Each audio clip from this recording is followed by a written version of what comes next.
Yeah. Word up, praises, praises. Science of life, trying to disrespect the sacred. These rhymes are like ancient rituals, God. What you got to say, God? I'ma project this from the best perspective I got.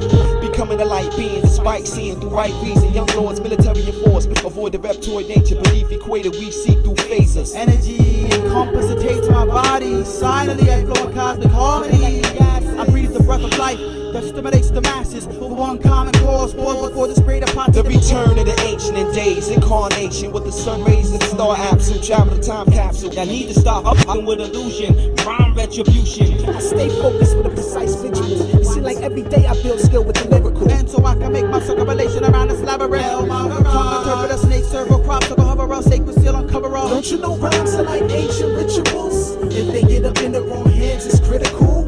Dedicated to hip hop, here's to you. Worshipping rhymes like ancient rituals.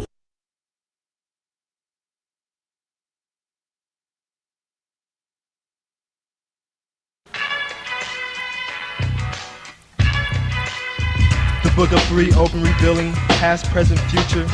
The rational mind of being mixed with dreams, approaching on air elements, bringing the message that it's all metaphor, crushing religious sacraments. Accompanied by wind and water, add heat to issue our tactical typhoon. Wanting in to get in tune before the beast attacks you to consume. Babylon's Well, burning. these words to you of minor significance when connected with the elements I roll with. Fire, wind, and steel break down exactly what's real. Infidels that didn't feel them are chasing at the heels of false science and numbers with no meaning. I'm busting, thrusting, diving through what they're applying. Singeing vocal tones when you're lying. I'm judgment like Maat Isfet, Tahuti, and Anubis. But if you knowledge, then you would have already knew this. I'm judgment like Maat Isfet, Tahuti, and Anubis. But if you knowledge, then you would have already knew this. Remember in the Egyptian book of the dead, the soul of the deceased is weighed against the feather of Maat.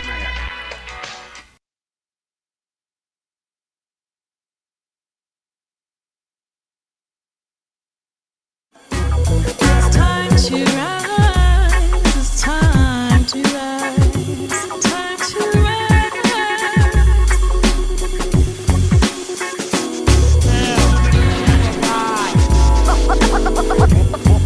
All the time, chicks on. All the time, the chicks going to the early morning. Rise up, rise up, rise up. Is falling, and falling seriously. Ready now, get ready now. Ready now, get ready now.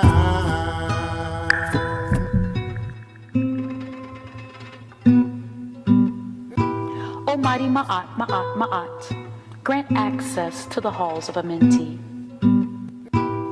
Almighty Maat, Maat, Maat, my soul light forever honors thee. That's right. Brandon, how you doing, my brother? Fellow One Great Work Warrior. I'm managing, so I guess I'm doing well. How about you? Yeah, not too bad. We're funneling and channeling our energy towards the funnel conference, right? And so just talking about for a minute ago, and yeah, I'm looking forward to what you're going to be bringing to the table. As always, you've been in like every Freedom Under Natural Law conference, have you? I was in the second one, and now the fourth one. Just because I think Chris wanted me in the third one, but there is a lot of other wonderful content creators who I would like to see speak, and I'm sure others would like to see speak. So I'm sure people probably get tired of seeing my big ass head. And but not at the Seed conference, man. But yeah, you can't have the same person speaking in all of them. Yeah, that's right. I don't know why I always had it mixed up. I always had it in my head like we were both at the Funnel 3 conference together, rocking that shit too. But yeah, it's cool to see both of us kind of headlining, I guess, if you will. Well, everyone's headlining in the post video. Yeah, I've always supported, when Funnel and Seed, when it became known to me. So yeah, in Funnel 1, I was supporting it, in the chat, have conversating. Then C2, I did my presentation. I was nervous as crap when I saw it was 1,000 people, watching. I literally had to go outside and get some fresh air. I never had anxiety hit me so bad, to where the point where like shit, like I got to step away. And then, Funnel 3, of course, help supporting them. In the live chat, listen into all the wonderful speakers and seeing all the wonderful artists, and hope to do that doing Funnel 4. Boom. Yeah, we're gonna see what's in store, and a whole lot of fun questions regarding presentation stuff, because I did want to kind of ask from someone who's, geez, you've done dozens of presentations at this point, and definitely want to learn about, and have folks learn as well with me about how you work your magic, brother. That's awesome. And yeah, you just so folks know, Brandon is the head technician with the videos that are produced by the One Great Work Warriors. We usually air those live on Chris's channel, End Evil Podcast, on Thursdays, 9 p.m. Eastern Standard Time. And Brandon, you run those through, you got 3 platforms. You're doing a 24/7 live stream right now, right? Yes, Twitch, Odyssey, and Rumble, which you can see it right behind me. It's Patty Logger's video that's running, right now. So yeah, it's running cool. on 3 different platforms. Fuck yeah. Yeah, that's great. And for folks that want to learn how to do it themselves, you put out a video on that. You also have some other cool, how-to videos, with OBS and DaVinci. Because, yeah, man, like, you've been, hustling a lot of weights in regards to, like, gigabytes and terabytes and shit like that, man. So it's, it's very impressive, man. Oh, thank you. Yeah. I'm very blessed. Not to get into much detail, but I am extremely blessed when it comes to the technological front. I am blessed. Yeah. I mean, Derek, you know what I'm talking about, but yeah, I'm very blessed. Right. And I take full advantage of it to help spread this knowledge, because most people don't have the opportunities and capabilities and are as blessed as I am when it comes to the technological realm. And it keeps me on my game as far as learning about the new tech, because that was one thing that I wasn't as hell aware of, and Mark Pasio was right. Like, we do need to learn this stuff. So I'm very blessed, and I'm thankful for all my sponsors. Fuck yeah, brother. And yeah, what's up to the folks listening? Zeralath, I see you, brother. And yeah, speaking of weights and all this stuff, and I'm sure it's not holding you down. Like, you're learning about it, and that's great. And like, yeah, for me, some of these learning curves are quite a bitch, but shifting over to weight and how you're able to keep it as light as a feather, and you've like just inspired me to just have that kind of like in the forefront of my lingo sometimes and all that stuff, and asking simple questions like, hey man, you got natural law? Yeah. So yeah, I didn't want to have folks wait around forever. Yeah, maybe like almost 10 minutes into us, but yeah, before we play your great presentation, was there anything you wanted to let folks know about that, or speak upon it? What you learned even like since you've done it, that kind of stuff, and we'll follow up more after. Yeah, the main thing is when I'm talking about these concepts, like Maat, Isfet, Themis, Nemesis, Daike, Adakia, Harmonia, Discordia. I'm not talking about like physical beings. I'm talking about aspects in nature and reality that we need to understand. So I'm coming from a symbolic, understanding to try to get people to understand these concepts. So I'm not coming from a exoteric, mindset. I'm coming from a more esoteric to try to get people to understand these deeper concepts, like when it comes to Mayat and Isfet, which is just simply nothing more but order and disorder, the understanding of natural law, taking in the truth, versus the more relativistic, form of Ishvet that leads to more suffering and chaos. That's really what I'm trying to get people to understand. And, it's not to say that one is good or bad. These are just concepts that exist in reality that we have to discover. And without this knowledge, without this discovery, man will continue to, push that pendulum, in the form of Ishvet with ignorance, more suffering, more slavery, more chaos, and more detriment toward, what we are supposedly building. And that's really what we see in the world is we see Ishvet, who is the prime ruler, being symbolic of ignorance, of man's low states of consciousness, moral relativism, statism, authoritarianism, religion, all of these dogmatic worldviews and, these schisms that really don't benefit mankind and lead us toward freedom. So that's really what I'm trying to portray in this presentation and in all of the talks that I've done about Mayat and Ishvet. So I'm not talking from a exoteric, reference. I'm coming from a deeper, esoteric, understanding that I've, conceptualized and thought about, man, like pretty much for almost 10 years now. Spent a lot of time, you know, having conversations in this big ass head of mine and, like trying to really understand these concepts because we really have to not only discover them, but truly understand them, because it's one thing to discover, to uncover something, but it's also something else to actually truly understand it and to, take in the information so that you can, process it down and break it down so you can really, have a deeper true gnosis of what that information is. And that's really, it's a journey. It's a task because a lot of people don't want to, take that flame. People don't want that lamp. People don't want that torch.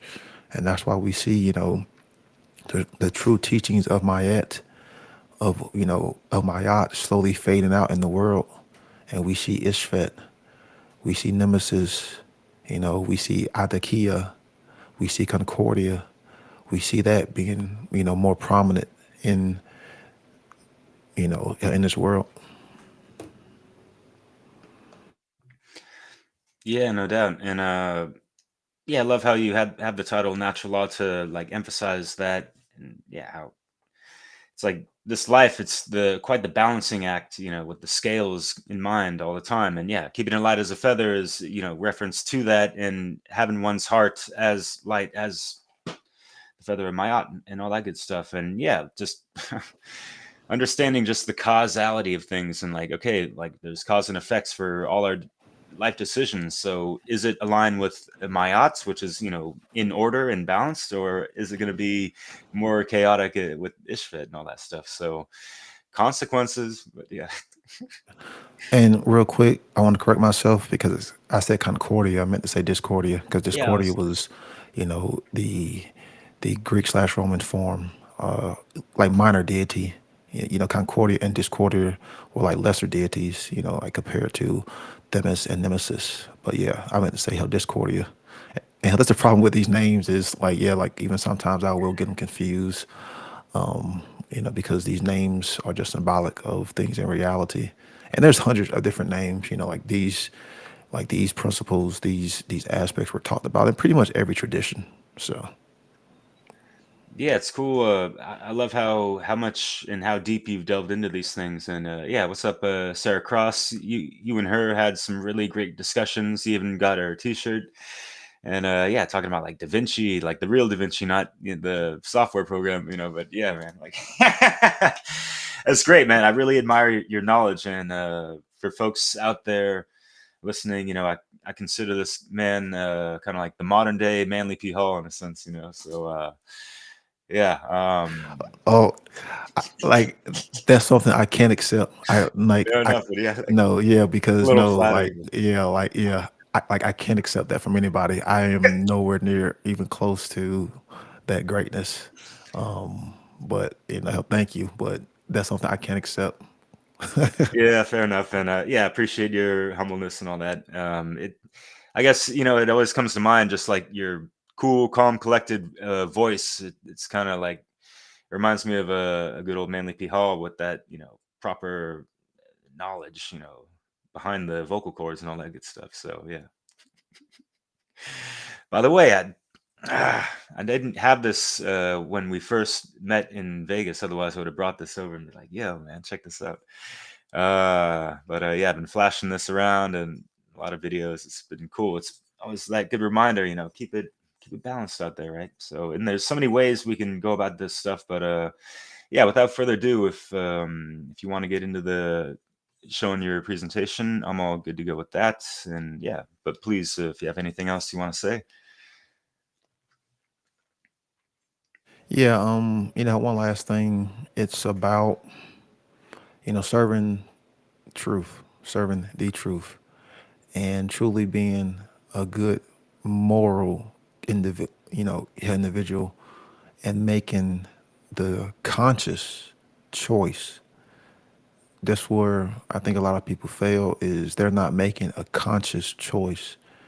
Because someone can do unconscious good deeds, but we truly have to think in our minds and make that choice, that free will, you know, that force, that fire. It has to come from a conscious, mindset, and not an unconscious or, a subconscious, mindset. So that's really what Mayat, or the true teachings of Mayat, was supposed to be. It was about discovery, knowledge, and the true conscious choice to choose the right over the wrong, to choose truth over the lies, to choose order over disorder, to choose harmony over disharmony, to choose the beauty over, the ugliness that, that we can do. And what does it all come down to? Like, what does it all boil down to? This is something that I hope that I want to be known for as far as my work. These motherfucking hands. That's what it was all about, is what are you doing with these hands? What are you doing with these hands? Are you using these hands to violate others, to violate their property, to do theft? And even not just these hands, it's the hands and the mind and the heart, like the whole totality. But the hands are what we, bring about into this world. So are you using these hands to nurture, to care, to build, to help lift up, to truly build roads, to truly sculpt things and create things of beauty, to show right action? Or using these hands to violate, to abuse, to misuse? So that's really what I want to be known for. Is Brandon was always talking about the motherfucking hands. Like, yeah, like to talk about street lingo. Hey man, hell, you don't want these hands? Yeah, because these hands are meant for building, for constructing things in the correct way, for true moral right action. That's what my hands are used for, because these hands are backed by knowledge, by true care, for the love of truth. So Fuck yeah, man. And wasn't it for the Funnel 2 conference, Mind, Heart, Hands, your presentation? Is that what it was titled to also? yeah. The mystery of the mind, heart, and hands. Of course, Manly P. Hall was very inspirational, and of course, Mark Passio, because he talked about the three aspects of consciousness and how consciousness will express itself. So I just wanted to build off of that, and just bring something to the table to add on to that, and talk about these hands and how it's important because that's really what separates us from a lot of other things. As far as like animals, like yeah, we have like had a neocortex too, but man, we can pick up things and we can destroy tools, but we can also pick up things and can use that same tool to build. And with that comes a lot of responsibility. And that's where people seem to get misled, is with ownership comes responsibility. You can't own anything without being responsible for it, because if not, there's a little law in reality that things will degrade, things will break down, things will get dusty. It doesn't matter what it is. Like everything starts to decay over time. So we have the consciousness to realize this, and then therefore we can maintain things, then therefore we can be responsible for things.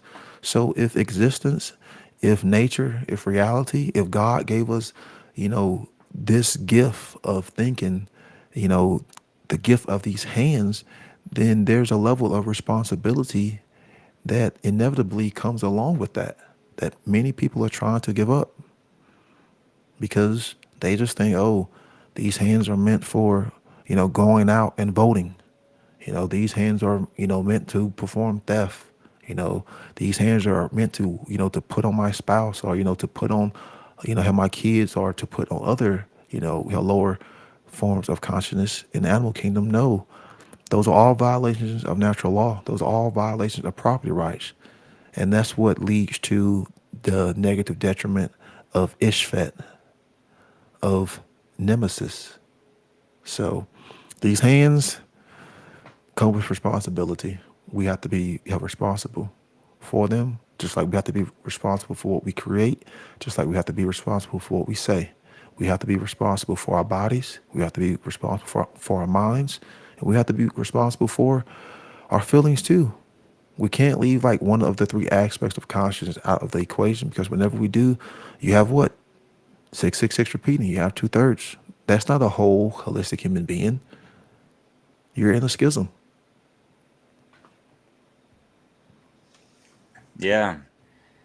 And it starts with breaking out of that denialism. But yeah, one of the ways, but yeah, I'm obviously trying to be cute, as I always try to be. Yeah, not trying. Anyways,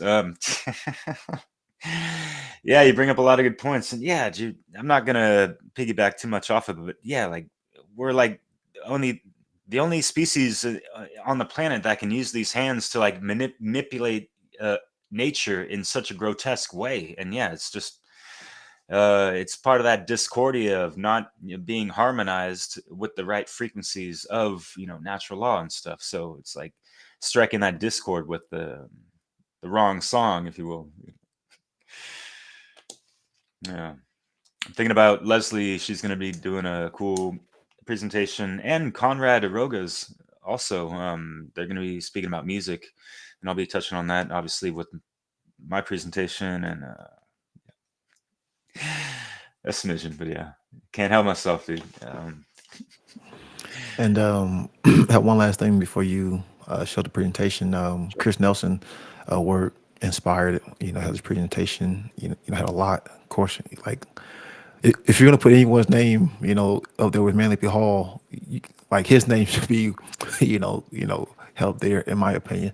But yeah, his he did a presentation, or a video talking about how Maat Isfet, and it's one of the best ones that I've seen. And I've seen a lot of videos talking about it, but it's just coming from a exoteric standpoint. But yeah, his presentation / video, like he goes into detail, and he's always bringing these concepts back up in pretty much all of his presentations. And I very much am thankful for that, because one thing I've always said is mythology is truly myths.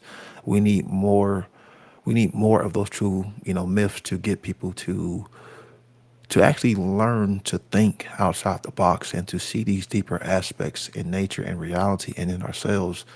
And that's one thing that I always enjoy about going through, like the great legends and the great myths, because they actually get you to, use your imagination and to try to, like realize these things and put yourself, like in these actual myths, so you can see the bigger picture. And that's one thing that's, seems to be lost in mankind. And that's one thing that was lost, like in my own self when I was younger, is I didn't really have this creative mindset. And to me, sometimes it's still kind of dormant. It's just, sometimes the truth will come through, and just use you as a vessel. And that's how I feel sometimes. Fuck yeah, man. Just trying to be a good old proper instrument of that, through our vessel, and yeah, the proper expressions of truth, yeah, harmony, balance, all that good stuff. And yeah,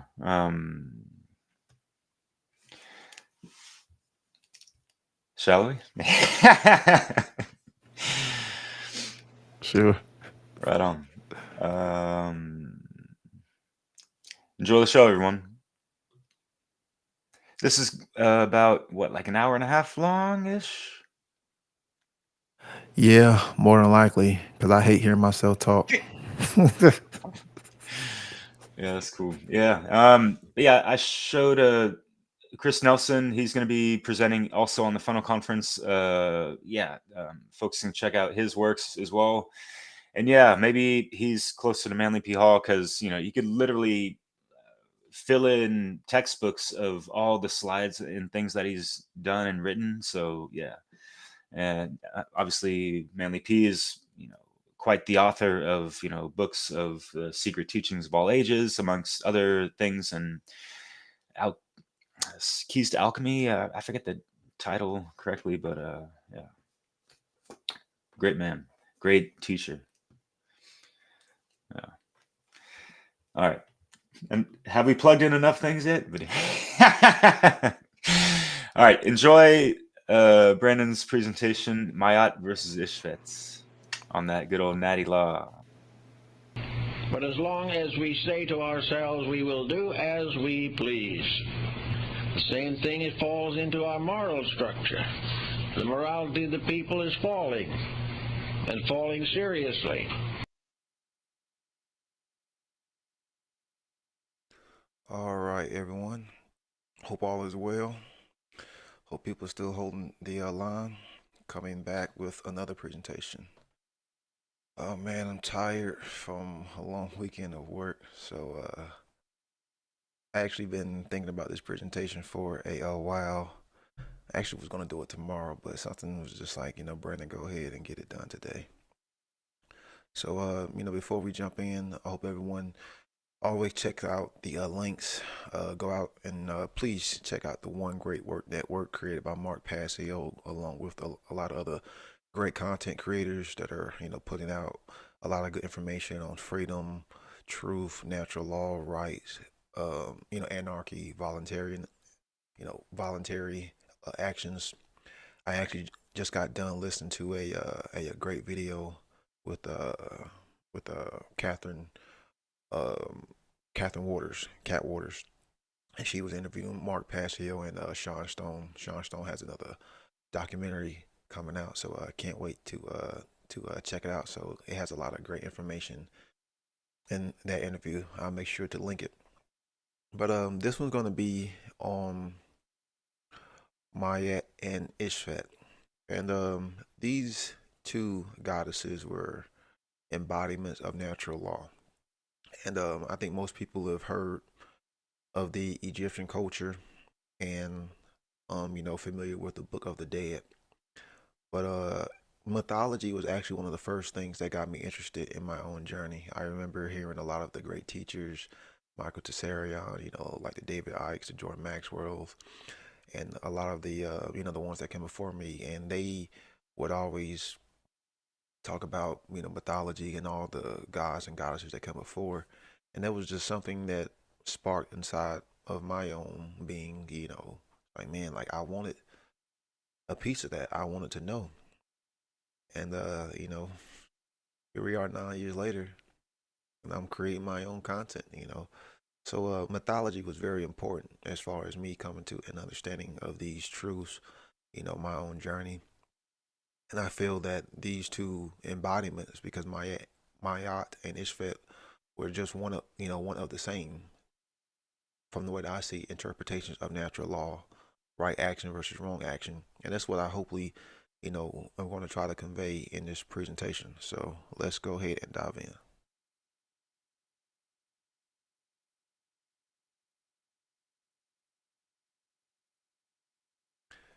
All right. I have to say, I am no expert in mythology. I don't have any PhD, nothing like that. I haven't gone to any kind of indoctrinated school.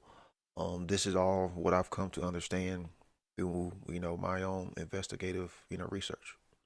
So what is stated is what I have learned through my many tasks and hours of study, meditation, and contemplation. I have thought about these things for many years, and just putting it back out there so other people can do the same. I do not believe any of these deities are real or should be worshipped. I have to read that one more time. I do not believe that any of these deities are real or should be worshipped. I see them as symbolic representation of ourselves and natures. I see it as, an ancient man would always try to depict reality or, depict characteristics of the self. And they would use these myths, these legends, these forms of storytelling to convey these messages to other people, to the youth, or just put back out there into the public consciousness. And that's why I see, mythology as being is trying to interpret reality by way of storytelling, or trying to get an understanding of the self by way of these myths, by way of these legends, these characteristics that we all share, these aspects of our own being, and trying to display these messages to other people. The importance of mythology. Well, let's look at the etymology of the word myth. Directly from the Greek mythos, speech, thought, word, disclosure, conversation, story, saga, tale, myth, anything delivered by word of mouth. And that's what happened is a lot of these myths, these legends were passed down by way of speech, by way of word of mouth. And as time progressed, yes, they were documented on tablets, on tabs, slabs, books, etc. And then you have the suffix logi, speaking, disclosure, trustee, doctrine, theory, science, from the Greek logia, combining from legion to speak, tale. Thus, the character or deportment of one who speaks or treats. So you just combine the two, mythology. And like I said before, myths, folklore, legends are a form of storytelling. It was a tool to install means of principles, truths, and inner strengths, a means of the individuals to develop their own creative capacities as well. Used as a means to educate the minds of the youth, ancient man used this as a method of a form of social networking, word of mouth, to get these truths across to others. And if you actually go and, study and look at a lot of these myths, there are a lot of important principles, aspects of ourselves, aspects of nature. There's a lot to be learned and gained from just the study of mythology.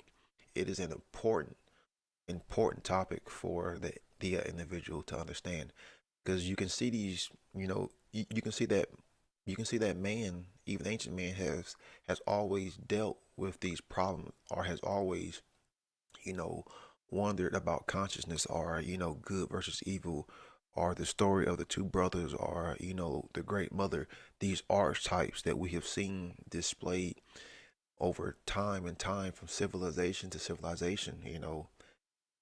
Ancient man has always had to deal with these problems. These problems aren't so new like we like to think. These problems have always been there. These aspects of ourselves have always been there. The ego has always been there.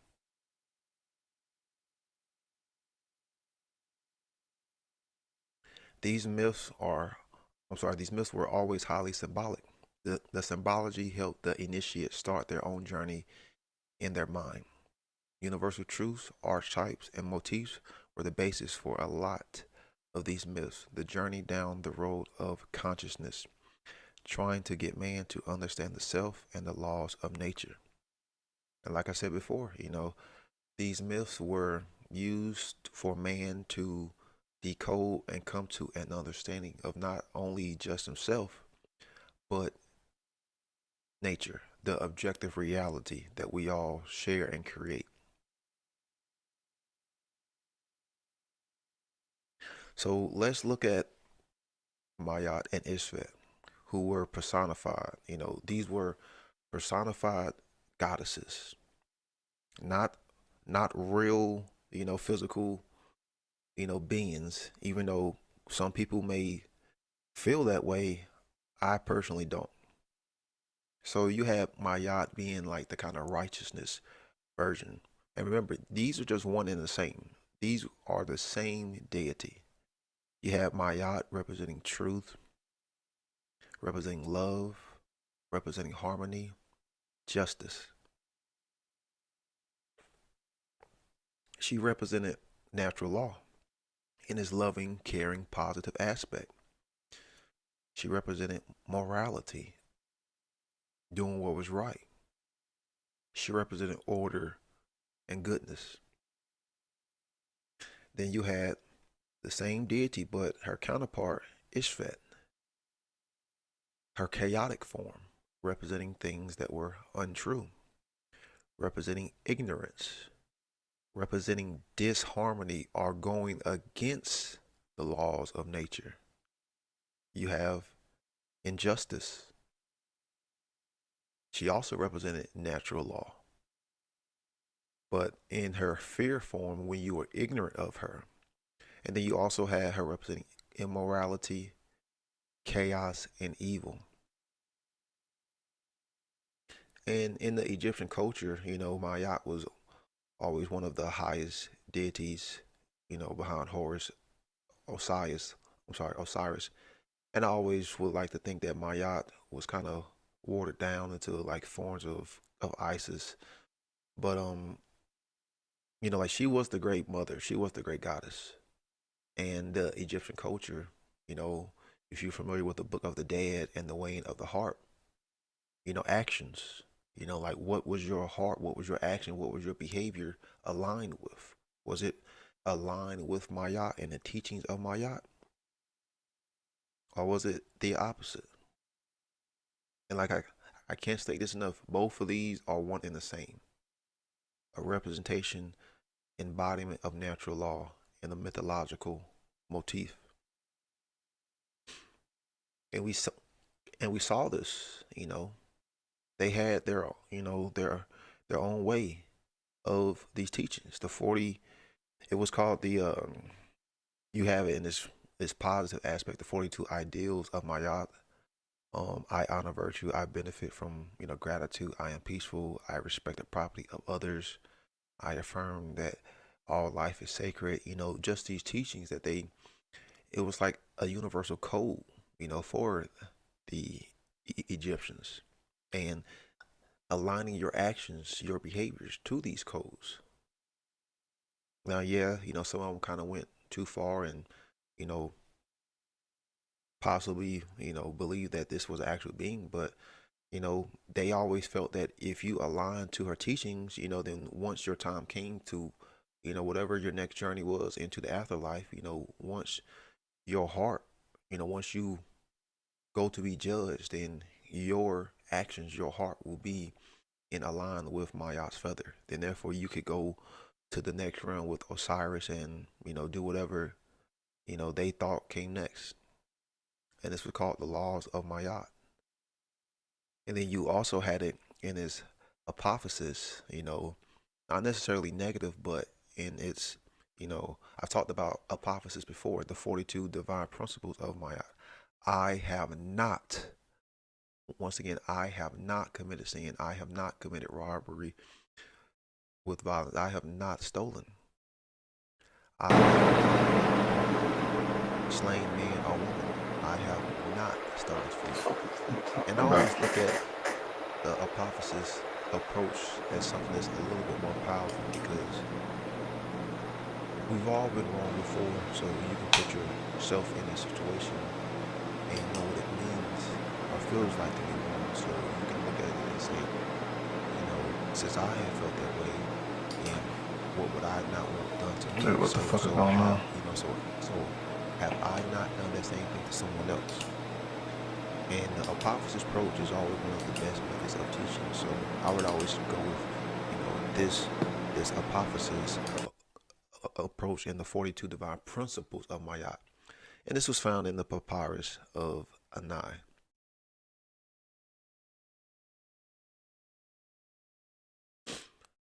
And then you also had these, these embodiments, these universal principles that were, to be taught within the minds of man.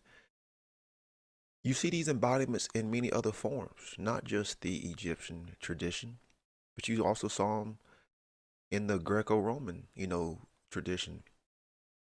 These, these goddesses aren't as well known, but you had the Greek goddess, Harmonia, whose name means harmony, combination of tones pleasing to the ear.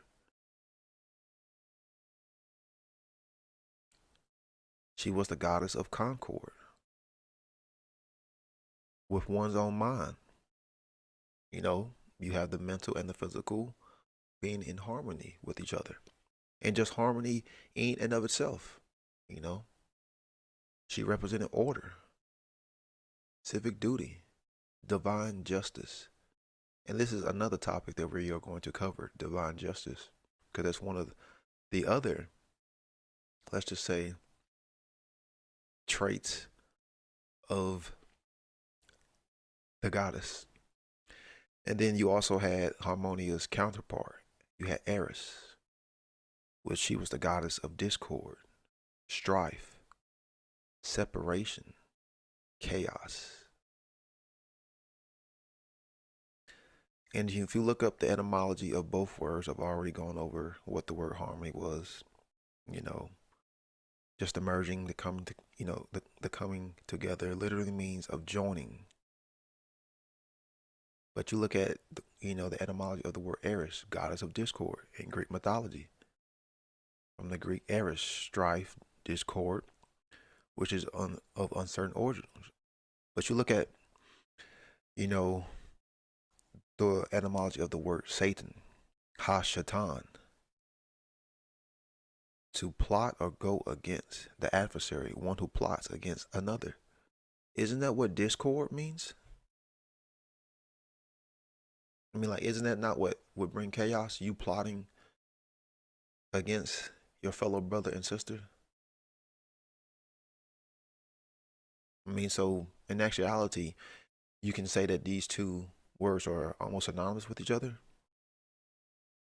Just food for thought. Just some food for thought. And then you had other forms of this embodiment.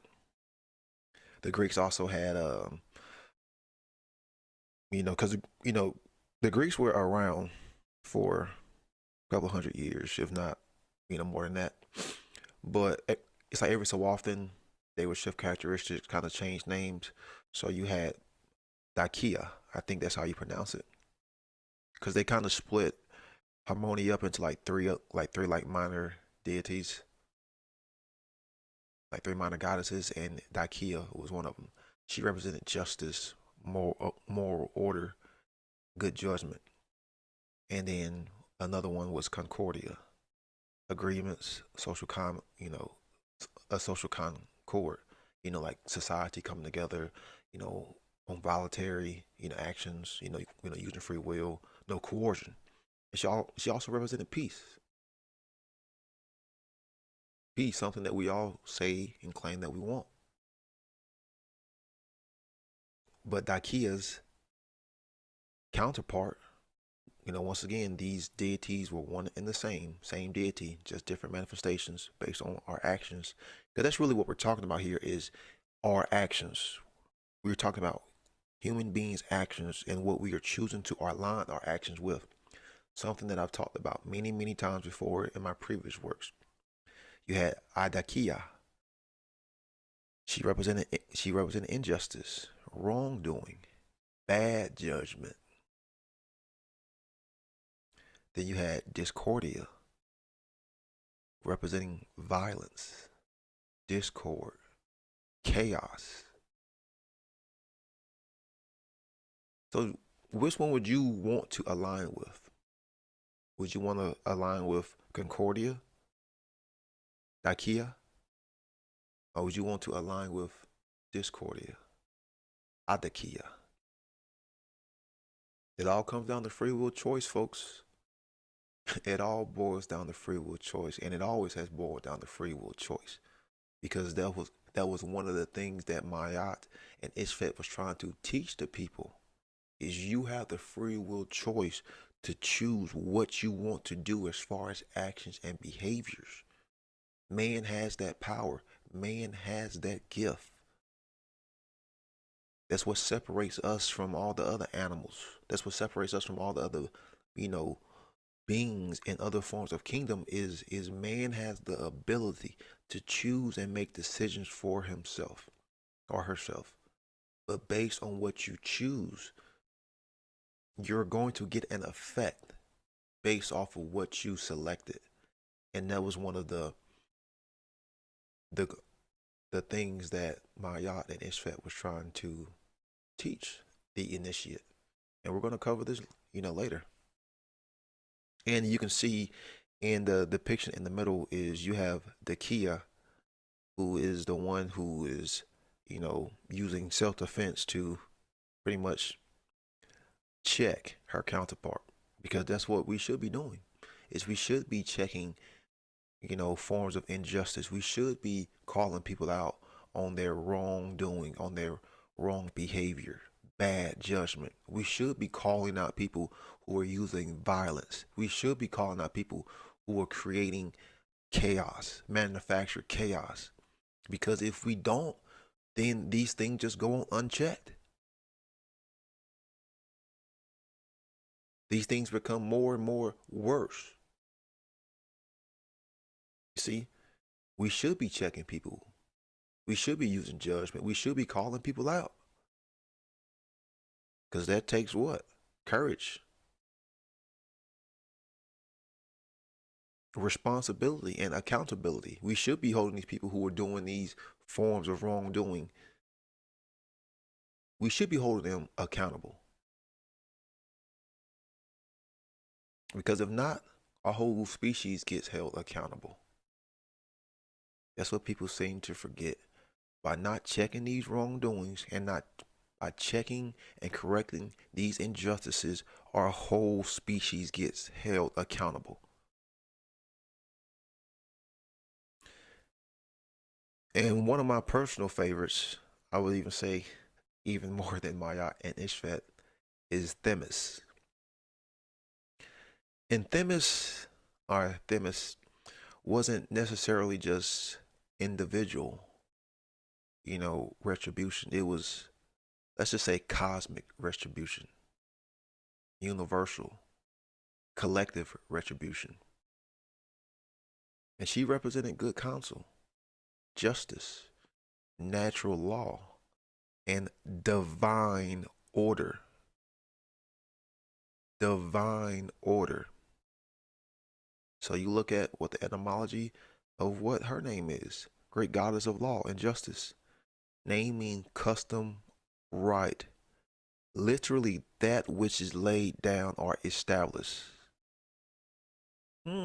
So, we looked at what the etymology of the word law was. Something that which is laid down, set in stone. Something that which is not changeable by man. Well, this is what Themis was. She was natural law. She represented natural law. What is a law? Something that is laid down, cannot be changed, set in stone. Man doesn't have the power to change. It's universal. We're all bound to it. Themis represented natural law. Not natural law on an individual basis, but natural law on the collective basis, meaning the collective action of a species with intelligence. What was your action? What was your behavior? What did you put out into the universe? That's what Themis represented. And you see the scales there.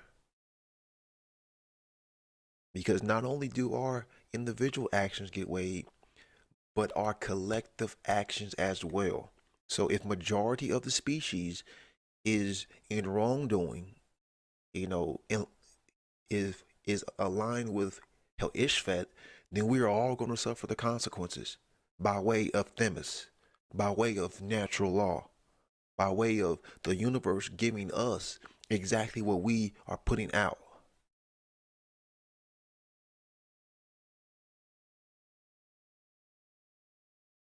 And Themis was the, you know, like the positive harmonizing, you know, you as an individual and a collective harmonizing with good, with truth, with knowledge, with principles, with integrity, you wanting to know, voluntary, you know, you aligning with all the good aspects of nature and all the good aspects of man. But then you had her counterpart, Nemesis, divine retribution, learning the hard way. Because Nemesis is not bad. Nemesis is not evil. She is just that. Is discipline. We're talking about discipline here. You see, the child that gets spanked because the child ignores something may, you know, the child may look at the parent as being wrong. But then again, the child may not have the, you know, like the cognitive capacity to even understand to a certain degree. But human beings, you know, mainly, you know, adults, we have that capacity to understand that. So this discipline is to teach us what we can and cannot do here, because there are rules here. There are rules in this game of life.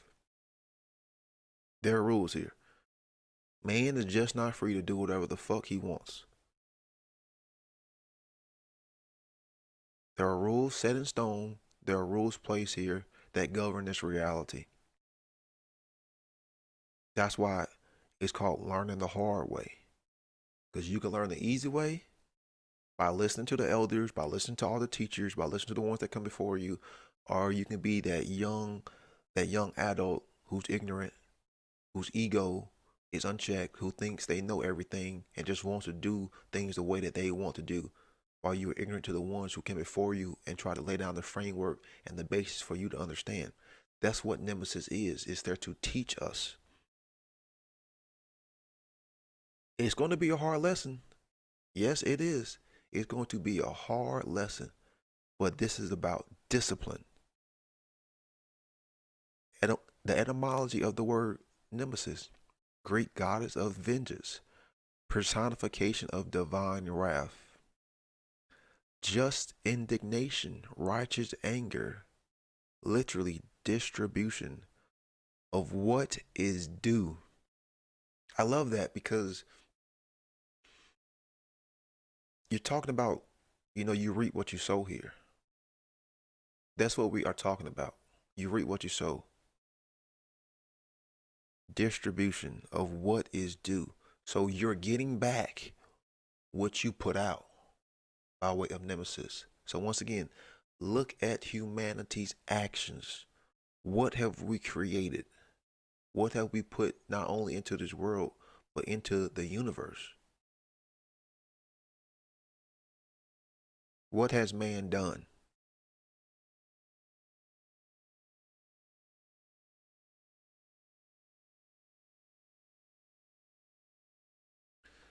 And you also see this in science. You see syntropy, the state of harmonious connection. In anatomy, a number of similar structures working together.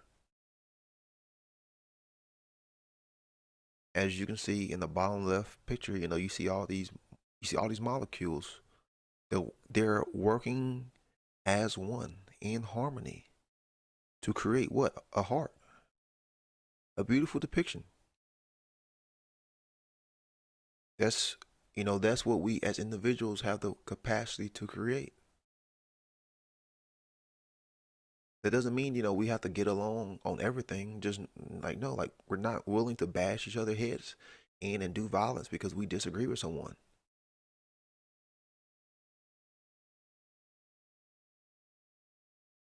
Then you have its counterpart. You have entropy, the state of measuring of a system's disorder. And that's what we have now. We have entropy because we have disorder, we have chaos. The degradation of matter or energy, the breaking down into chaos. And as you can see in the bottom right depiction, you have this molecule who's functioning as a whole. It has integrity. It represents, or is symbolic of, a round circular disc, the sun, which, like I've talked about before, integrity means wholeness together. Well, once it gets shattered, once it gets fragmented, once it gets divided, that's when the entropy starts to come in. That's when the entropy starts to build up because it's become more disordered. The things aren't working together. Things start to break down. Things start to dissipate. You have that disorder, that destabilization. And this is the exact world that we have created. An entropic world built on chaos because we want to ignore what is morally right. We want to align with Isfet. We want to think that we can do whatever we choose to do without consequence.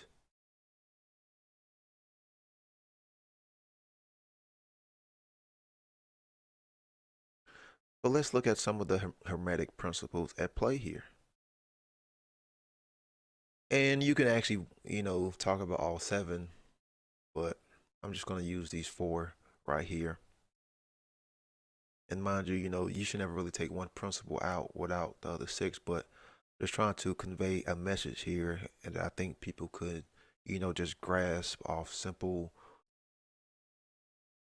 understanding with a little bit of research and, just you pulling back your perspective and getting a better understanding here.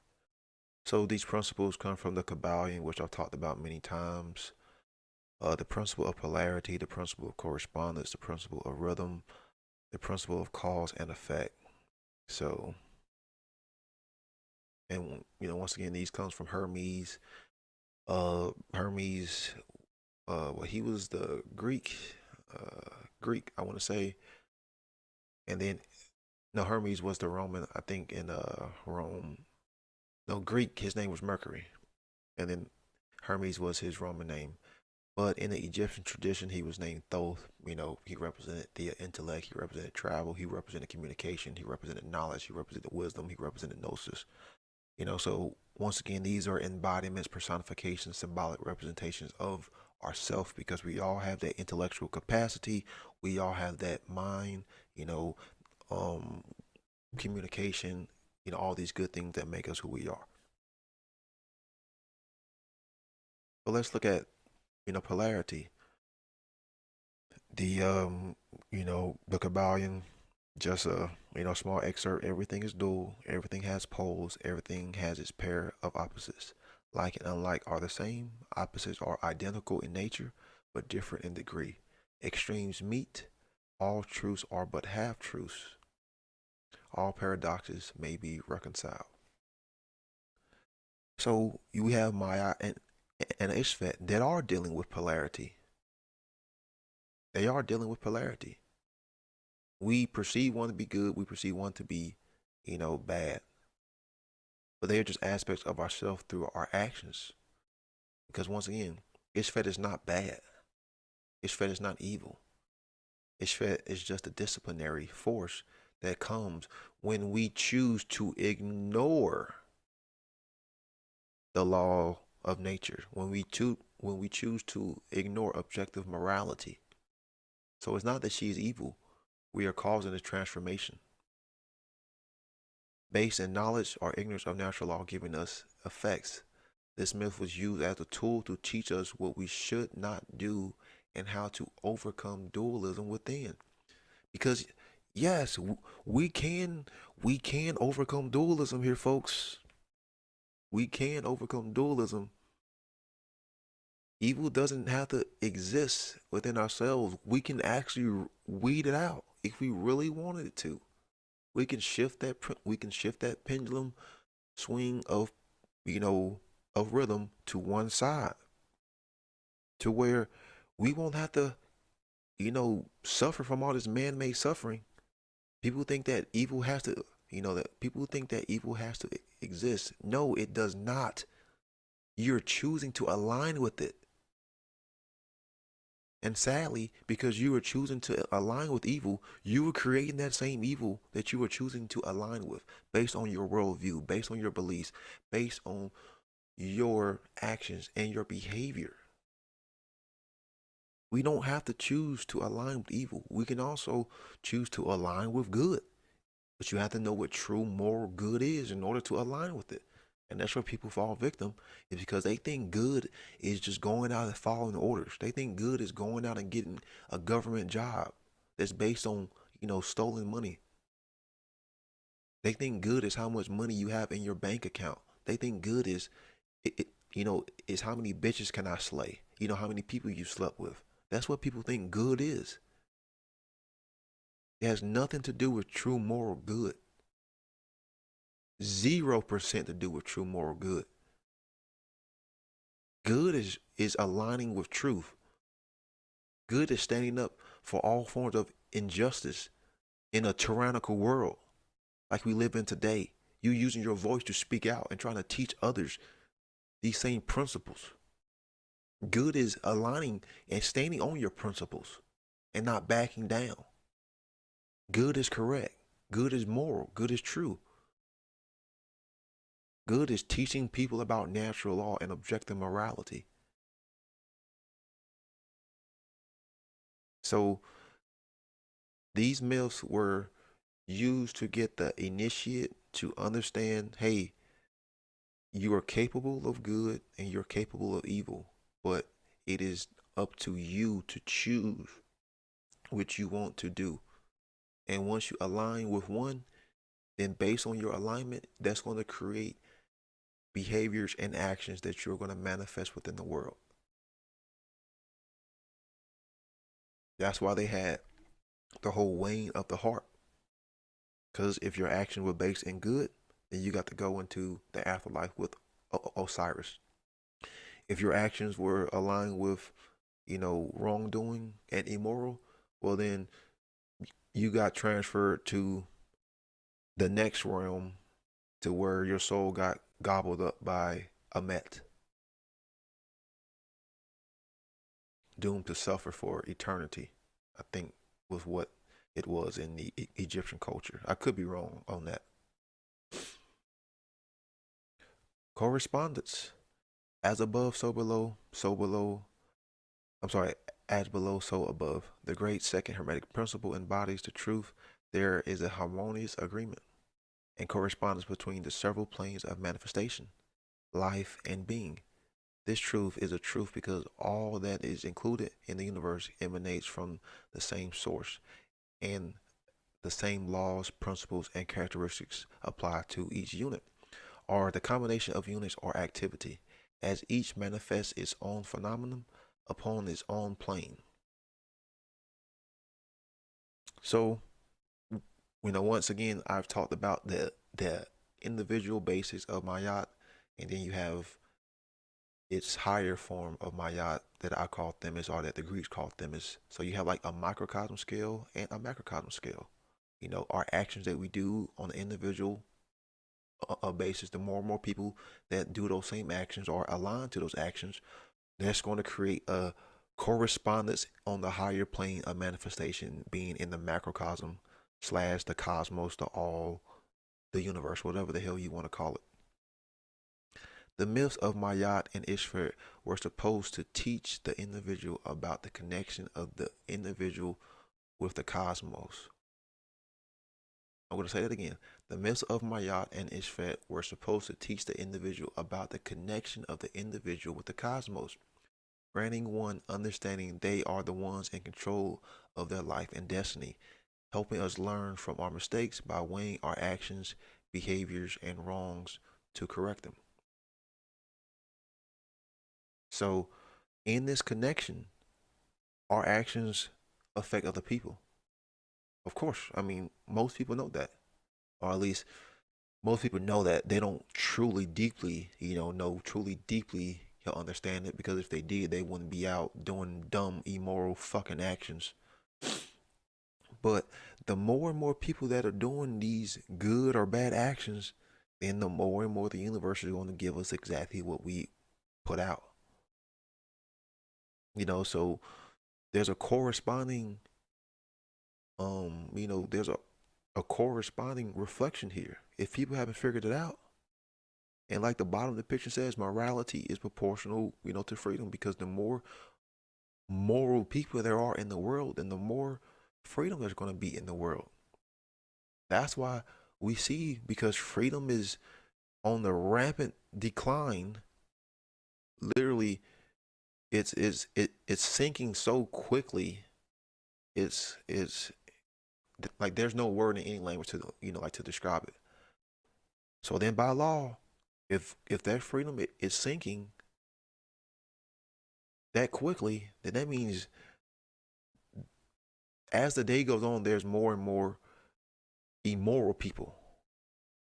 People don't understand morality.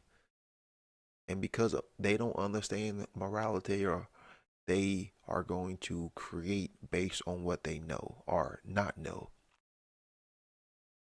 So the more immoral people there are, then that's going to be proportional to the more slavery that we get.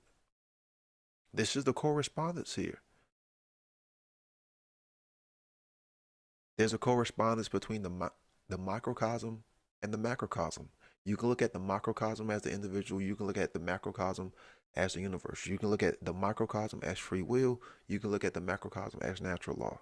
However you want to look at it, there's still a corresponding significance here at play. The free will, the individual has choices that they can make based on what they choose to do and put out into the world through their actions and behaviors. That's going to get a mirroring effect from the correspondence by way of natural law, the macrocosm.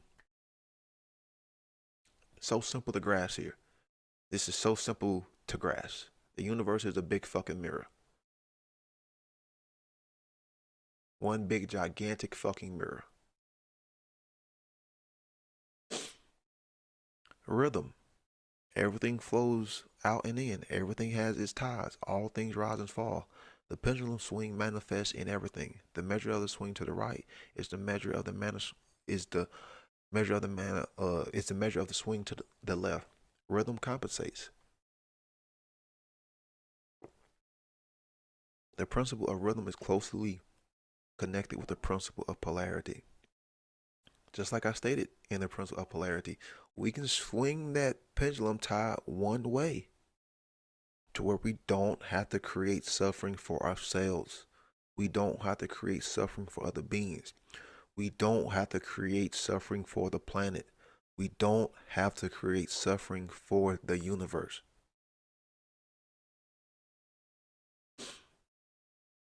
The myths of the two always taught the initiate that man does not need to suffer to learn these truths. We can push the tide of the pendulum swing in either direction if we will it. If we will it, having free will choice, humanity has the power to will that shift. The individual and the collective can both learn from Maat and not suffer when taught by Isfet. People have a diluted understanding of the principle of rhythm, because people honestly think that man has to suffer in order to learn, which is incorrect. We do not have to suffer in order for us to learn these things. I mean, like, that's like saying someone has to be raped or stolen from, like totally wrongdoing in order for them to learn what true good is. It's like, no. We're not saying that that's not possible, but it doesn't have to happen that way. Like, what you're saying is someone has to experience those wrongdoing, which is totally not only just toxic, but it is so illogical. Just like the depiction on the bottom left. Does a child have to touch a hot stove in order to know that it's hot? No. The child can listen to the educated, adult, the parent, the guardian, and learn from their experiences. You can learn from other people's experiences, just like you can learn from your own experiences. So, yeah, some people are hard-headed. They are going to want to experience things for themselves. But there are other methods of learning. Just like me personally, I've learned from other people's experiences. And some of those experiences I don't want to put myself through. I mean, like, wouldn't that be the logical thing to do?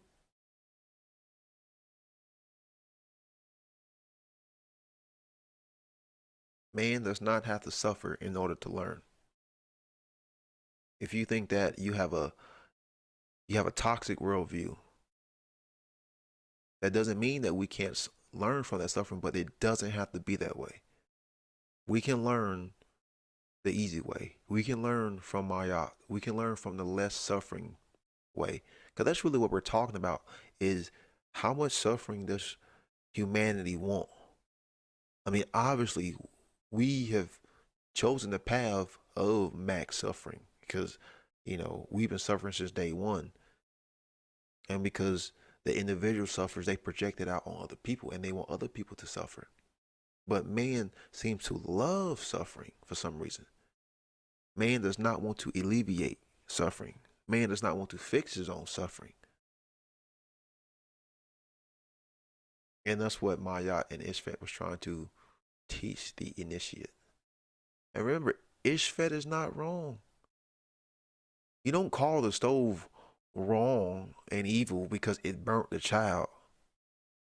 No, what do? You try to teach the child, hey, here's why you did that. Okay, well, since you did that, what happened? What was the effects? I mean, the child may understand, the child may not. But you know what? At least the child learned something, that fucking stove is hot. And just like with any other fucking law, it doesn't matter who touches that stove, is gonna fucking burn you. Because Maat, in her destructive, chaotic form, Isfet, it will burn anybody. It's discipline. That's what the whole analogy of touching the stove is trying to teach the child, is discipline. It is about discipline. Here's what you can't do. Even in the animal kingdom, they have discipline. Like when the mother lion is going to get a drink, from whatever her reservoir, trying to teach the cubs, like, hey, there are dangerous beings here. The cubs don't know that. They'll go too far, playing in the water, and what does the mother lion do? She'll scold. She may claw, the other lion, or, she may drag them off, do whatever the hell a mother lion and cub does, but she's trying to discipline the child. Like, hey, you can't be out there playing in the water like that because you got a thing called crocodiles that don't give a fuck. You're not supposed to call it crocodiles, government or politicians, but they don't give a fuck. And they get a hold of your ass, then you're done. There's discipline in all forms of life. Discipline is a part of growing up. But that's really what it comes down to, is people don't want to grow up.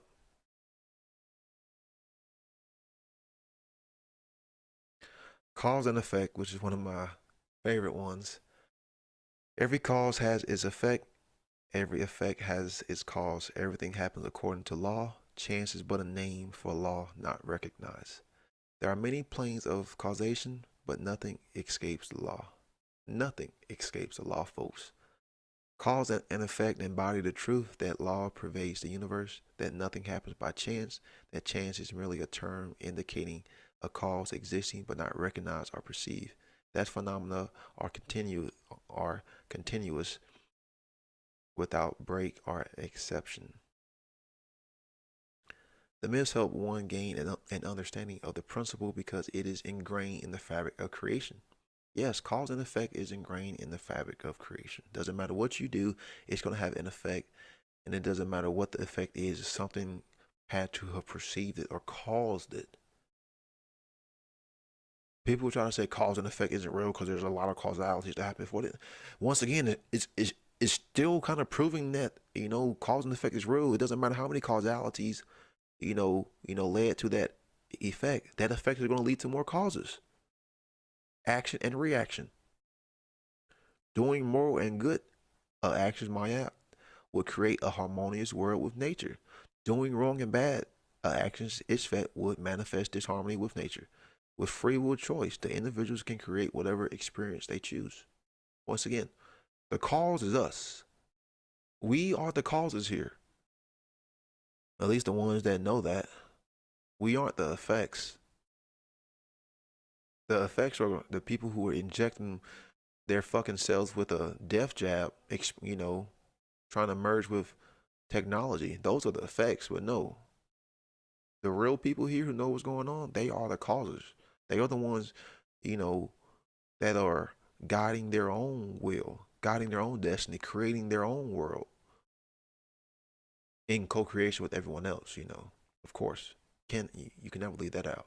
But they are the main generator in their own world, creating in whatever capacity they choose to create. They've taken the power within themselves and wanted to be their own causes. The effects are going to be what you put out into the world. It all goes back to true moral right and wrong here, because that's what we are dealing with here with Maat and Isfet, is what is objectively moral. What does an individual have a moral right to do versus what an individual does not have a moral right to do.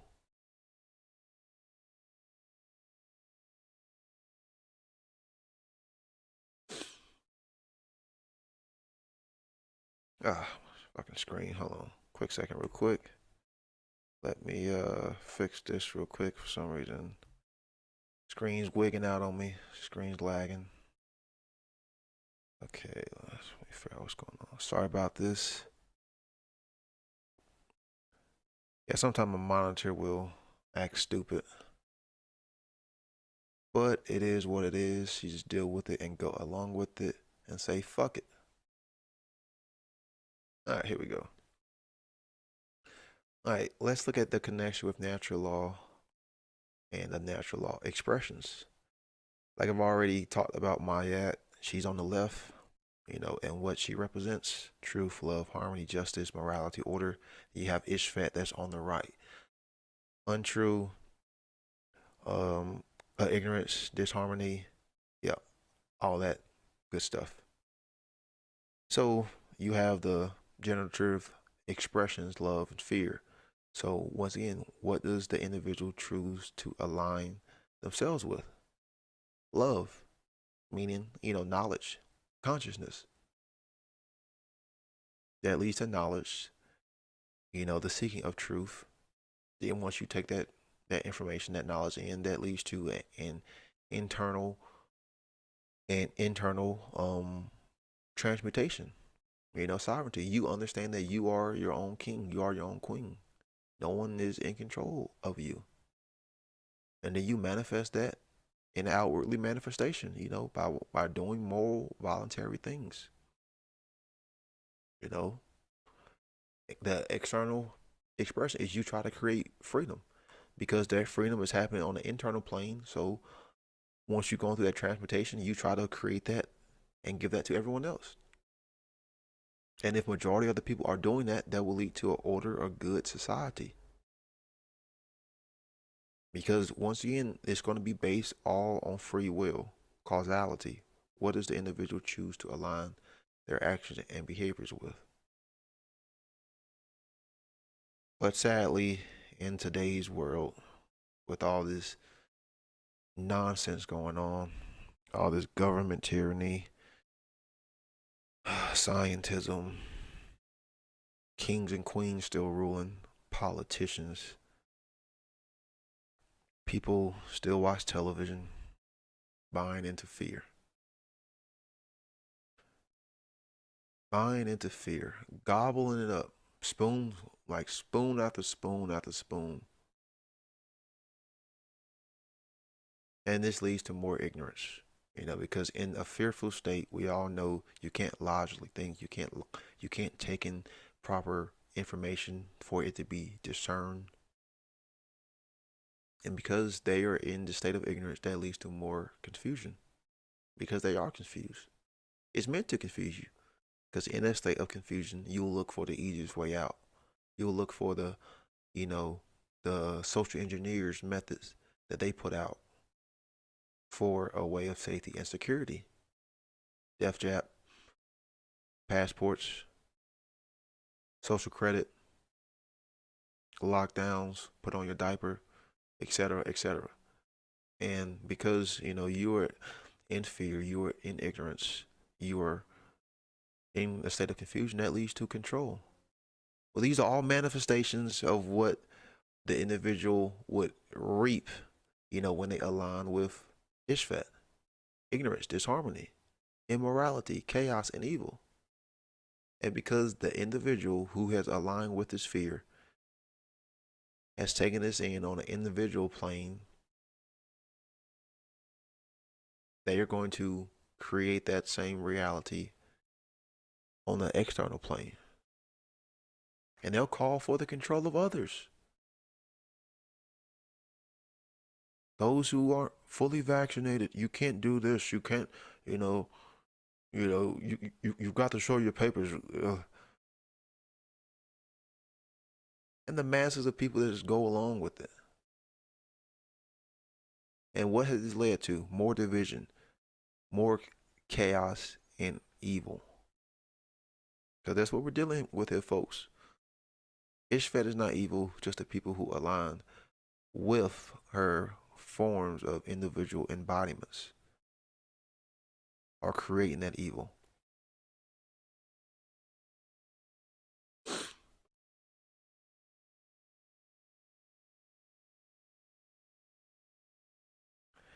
Man, my monitor's going crazy. Hold on. I don't know what's going on here. Let's see. Try this again. Gotta get a new monitor, folks. It's all good. Sorry about this. Technicality number 2. Let's see, where is the correct slide?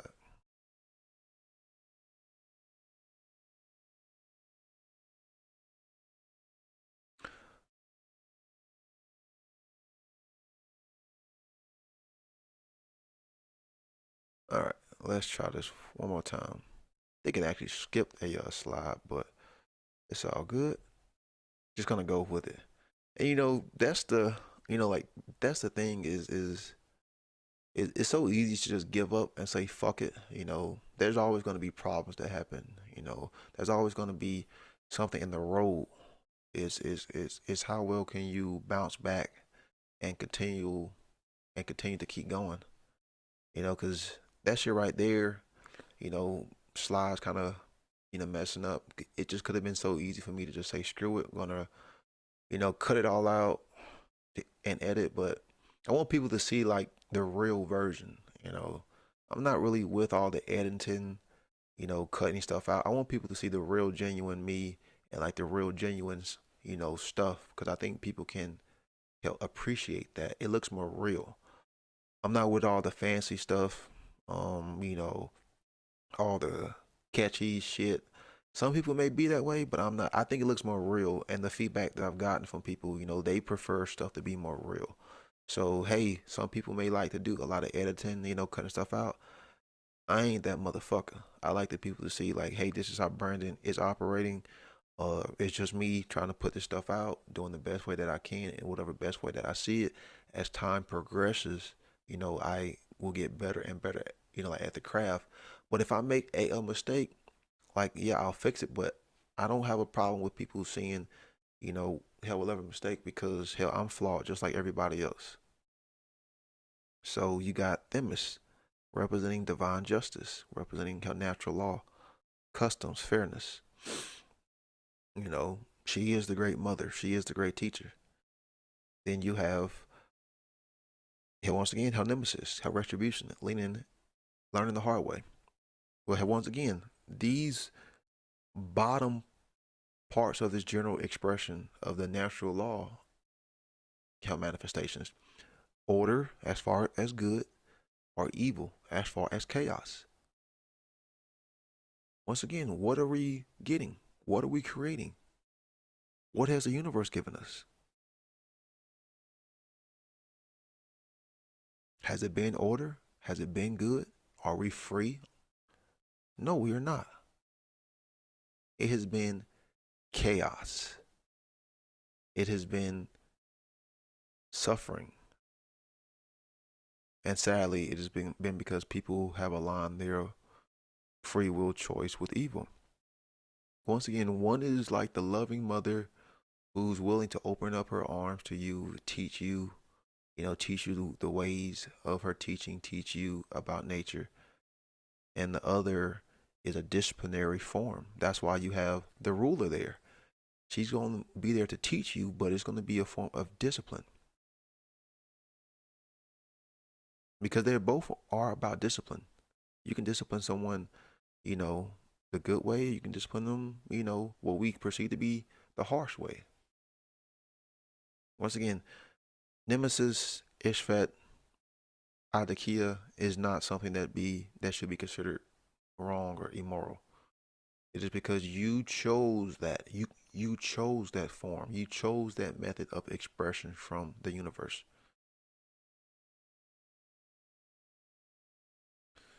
So I think we're coming to an end of this. These were aspects of nature. As stated before, Maat and Isfet are the same divine motherly archetype. Maat being her positive manifestation, what we perceive to be as positive. Isfet being her negative, teacher and disciplinary role. Teaching man what he should do or what he does and does not have a moral right to do. Mother Nature can be a loving and caring aspect, and she can also be ruthless. I think we all know that. She can be ruthless. This is the disciplinary force of, on this planet. She represents natural law in her loving and chaotic capacities. She is Isis. She is Hathor. She is Tarot or Tarot, however you want to spell it. And Tarot she was like one of the first embodiments of the motherly archetype. I think she was represented as a hippopotamus. But if you've studied a lot of ancient civilization, you always see this concept of the great mother, or like this kind of fat, plump, woman, who was said to have, be like the first woman, or like gave birth to, humanity in a particular way. But that's what Tyra was. Is she was like the great mother before Hathor, like way before Hathor. She was Indiana of the Sumerian Babylonian tradition. She's Tara, she's Gaia, she's Juno, she's Sybil, she is Semiramis. These are all models of the great mother and the scornful lover. And the reason why I say the scornful lover is because you see this motherly archetype, but then you also see like this beautiful divine, like Venus archetype. Almost kind of like you see in mythology, you have this father Saturnian deity. Then they also have a son. Like in the Jupiter, you see like this father son aspect. You also kind of see this with the great mother, is you have this great mother, and then there's also like this beautiful feminine daughter. Like I kind of see these almost as being the same. The beautiful Venus, her representation, creative, can be a representation of the loving force of natural law, the beautiful mother that we all see, as a child, the one who's caring, the one who's loving. Then you also have the great disciplinary mother, who can be vengeful, who can be wrathful, who will use discipline to teach that child. Both one and the same. Both one and the same.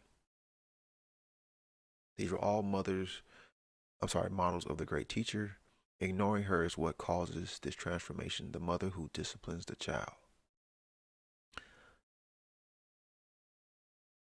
So let's look at the etymology of the word discipline. Punishment for sake of correction. For sake of correction. Discipline. Physical punishment. Teaching, suffering, martyrdom.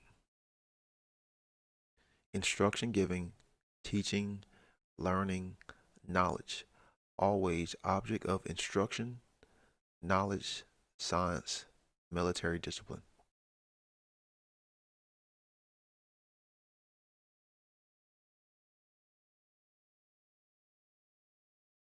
You know, that's why we say Mother Nature, the great mother. So we have to understand that there is discipline here. Just like any mother would discipline, you know, the child, you just can't let your child just start running around. You just, doing whatever the fuck it wants. You just can't let your child just do whatever the fuck it wants, you know. There are consequences for that. It's for your own good. It's for our own good. And whatever force, whatever form of consciousness, whatever being created all of this that we live in, created all of this that we share, created all of this that we co-create, it installed this disciplinary aspect of natural law into it.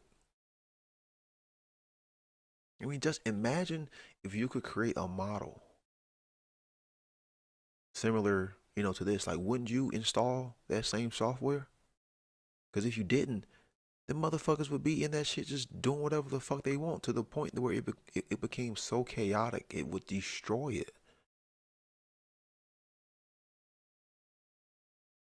I can't remember the name that Blavatsky called karma, but it was like the great equalizer.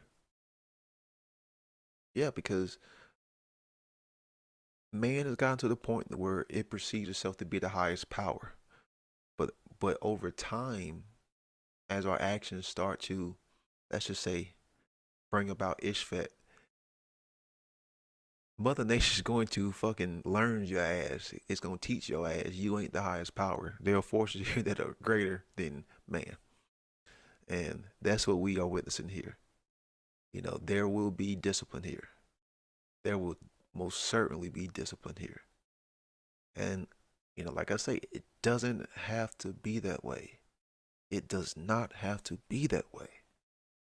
It is only that way because we, on the individual basis, are ignoring that. Then therefore, majority of the people on this planet, in the collective, have created, because they bought into this mind control. They bought into forms of indoctrination, bought into forms of fear. Therefore, ignoring free will, moral discernment, aligning themselves with Isfet, aligning themselves to Edris, aligning themselves to Nemesis. Pretty much, man is playing God here. That's what we are dealing with here. And man is trying to do the one thing that he cannot do. Is man cannot play God. Can try to, can think that it can have the illusion that, that man can play God. But the rules of this game says you can't, sorry, there are consequences for that. There's such a thing as divine retribution. There's such a thing as natural law. There's such a thing as Themis. There's such a thing as Harmonia. And there's such a thing as Nemesis. Because that's what you will experience when man tries to play God.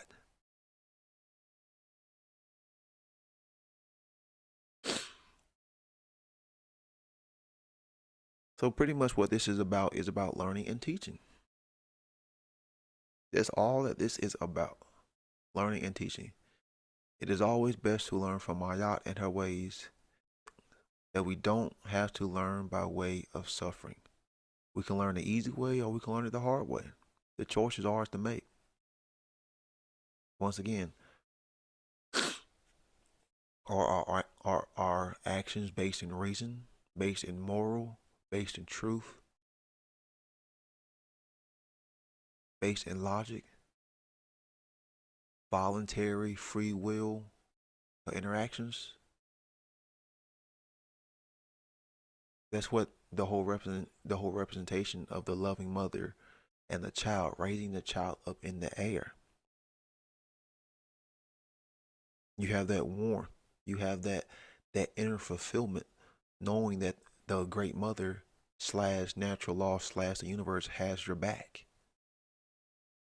You are in harmony with her, with truth.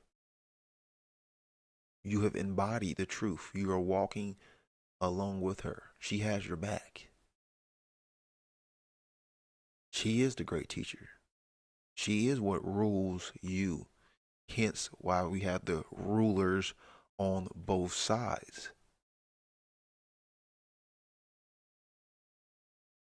Easy concepts to grasp.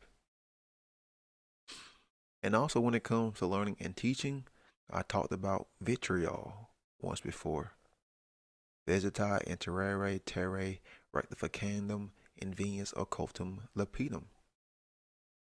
You know, it's just like when you're giving information to someone, you can talk to them in nice, sweet, pleasing tones. Which, hey, if that's how someone, chooses to do it, that's on them. But if someone isn't taking in that information, well, once again, let's take it into the other realm. You can use acidic speech, harsh language to possibly chip away and erode the ego. Try to erode their belief system, erode their illogical means of perception, erode their indoctrination. But yet, they are both in the same, whether you talking to them in a nice, sweet, pleasing way, or if you're using vitriol, because as long as you are speaking the truth to them, that should override any forms of emotional attachments. You see, I love people who use the harsh speech. I don't have a problem with it. Because at the end of the day, I am in control of my emotions. So I don't care if someone's screaming. I don't care if someone's using curse words. I don't care if someone is using what people would be considered masculine forms of language. Because at the end of the day, the only thing that matters is this person saying the truth? Is this person speaking the truth? Is this person using their voice to interject that which is true? That's what matters.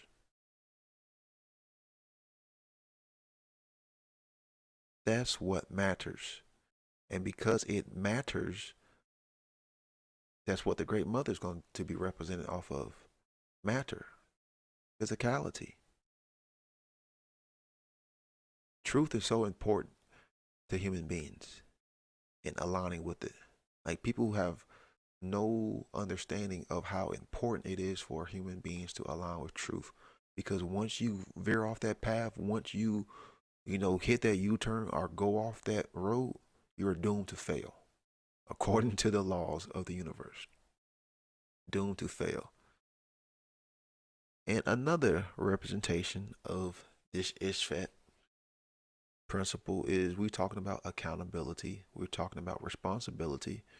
Well, as we see things become more tyrannical, we see this facade getting worse and worse. We see people constantly handing over their own individual natural law rights for a little bit of safety, for a paycheck, for security.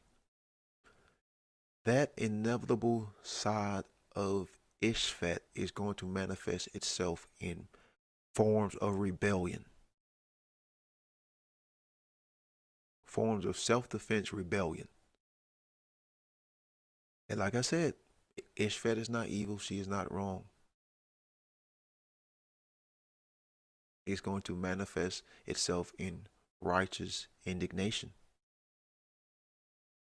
The individual does have a right to rebel. The individual does have a right to take up arms and bring back the malicious. When they see a threat for, a threat that has become so dangerous, it threatens not only the human population but the whole planet's population, like the whole planet's population as far as all life and the planet itself.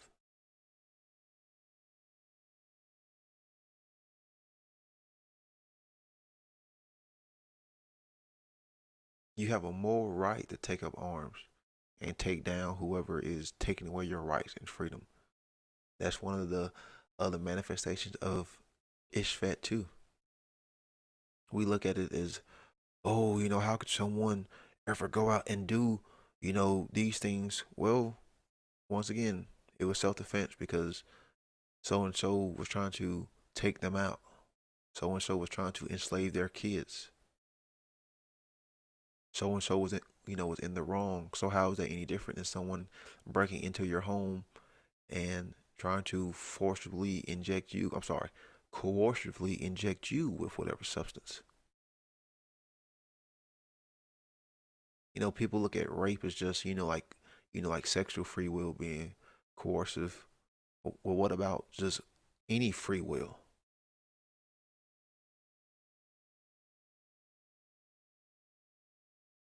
And sadly, like, this is how Isfet is going to manifest herself. She's going to be manifesting herself in multiple forms soon at the rate humanity is going.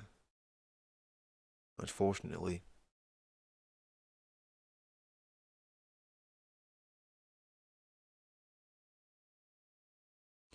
Some of the symbols that was always associated with Lady Justice, because that's what we are talking about here. We are talking about justice, Yustakia. Justice, that which is just, that which is right, that which is moral. We say right because it points toward the sun. Upright, 90-degree angle. It points toward the sun. The sun being a representation of integrity, principles, knowledge, the divine, God. The S-U-N. So we say something is right because it is upright. It is guided by the sun. It is guided by the divine. It is guided by God. So if it is justice, it is right. It is moral. Justice, moral, law, right. They were always synonymous with each other. Always synonymous.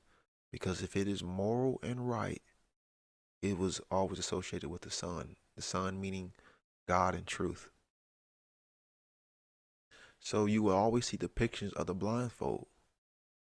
Because the law, the universal law, natural law, Themis, is impartial. She is objective. She doesn't care about whatever reason, only cares about action. And we say impartial, because we like to think that, oh, politicians can get away with this because of, whatever. Oh, a king or queen can get away. Natural law doesn't give a fuck about all that man-made, scribblers, scribbled down on scriptures by the script writers. Doesn't give a fuck about all that nonsense, because all that shit's man-made. And we all know that natural law isn't man-made. Then you have the sword of justice, to cut through the lies and all the bullshit, the propaganda. Swift justice. We say things like karma. We think of karma just on the individual basis. Like someone does something wrong and then they go out and get hit by a car. I mean, yeah, I'm sure this happened, but, what about karma on a larger scale? Sometimes that justice may be swift. Sometimes it may be extremely slow. Slower than molasses. And you say swift justice as a form of responsibility and accountability too.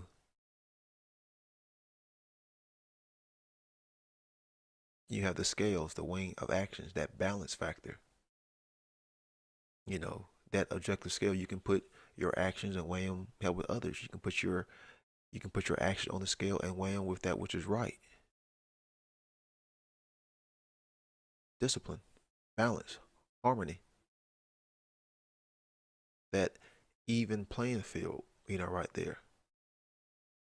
So if one person goes out and does its action and is morally right, then you can balance that with, well, it doesn't matter who went and did that action, it will be morally right because they all would have that same balance factor. Just like if someone had went and done a action that was wrong, you can balance that same action. It doesn't matter who took the action. It would be morally wrong. It wouldn't matter who it was.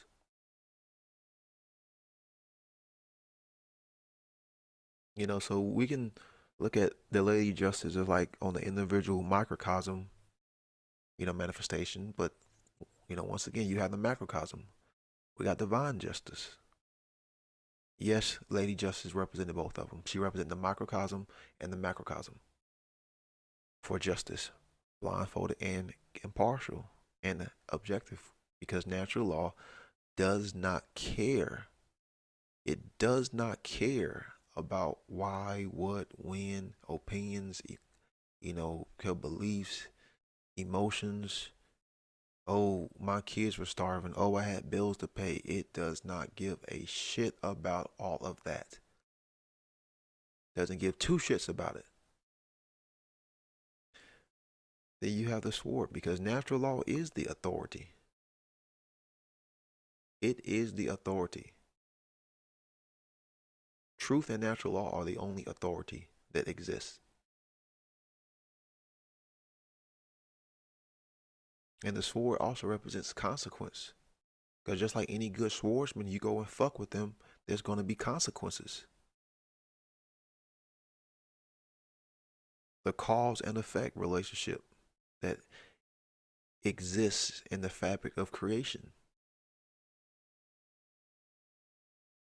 And then once again, you have the scales, because not just the weighing of individual actions, the weighing of humanity's actions for divine judgment, which is a real thing. Divine judgment. Hey, does this species deserve to be here? Does this species have a lot of self-care, a lot of self-love, self-knowledge? Has this species taken in the truth? Has the species been moral? Has the species taken in this knowledge of Maat and Isfet and aligned with Maat? Well, there's such a thing as divine judgment by way of Themis, by way of Nemesis. I can't highly emphasize that enough. And because we are all connected on a conscious, level, it's not like, only a few groups of people will be able to survive this, and there's going to be some split. No, we're all connected on a conscious level. So we are all connected. So if 51% of the people go, we all go. That's the principle of rhythm.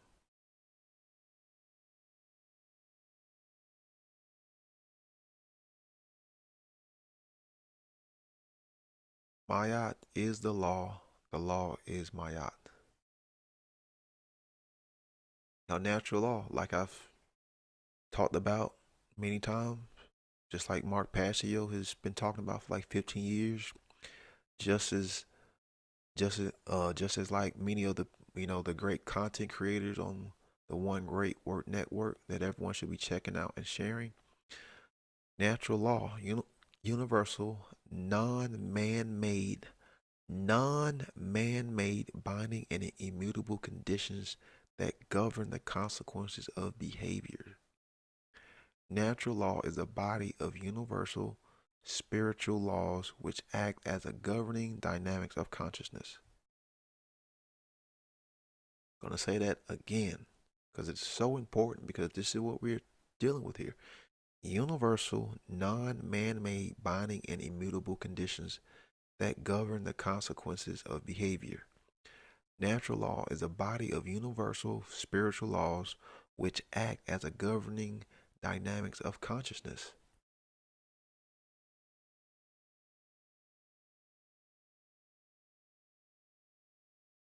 So you're talking about harmonizing with these laws. Well, in order to harmonize with them, you have to know that they exist. That's the problem. Is people don't even believe first. People don't even know that these things exist. I was talking to a individual over the weekend. I was talking to multiple ones, and I told her that I created YouTube videos. So she was like, well, what kind of videos do you create? And I always, say like, hey, have you ever heard of natural law? She's like, no. And I'm like, damn it. I said, have you ever heard of God's law? No. Oh man, like,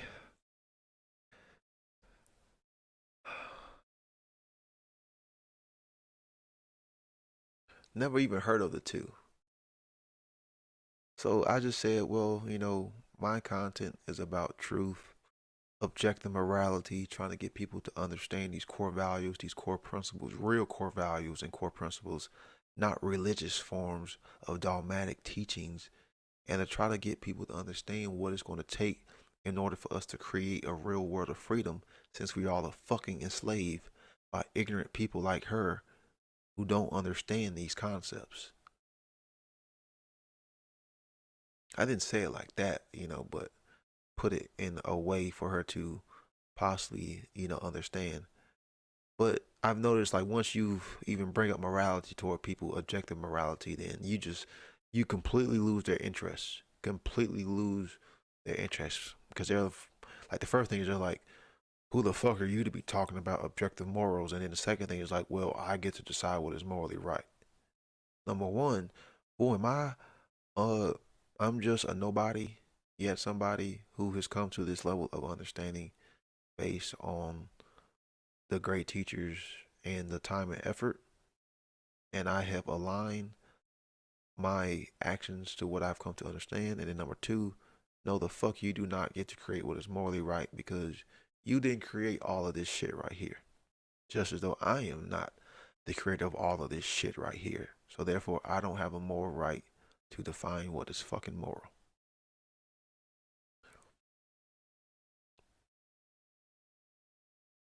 And then you have the ignorance of these laws.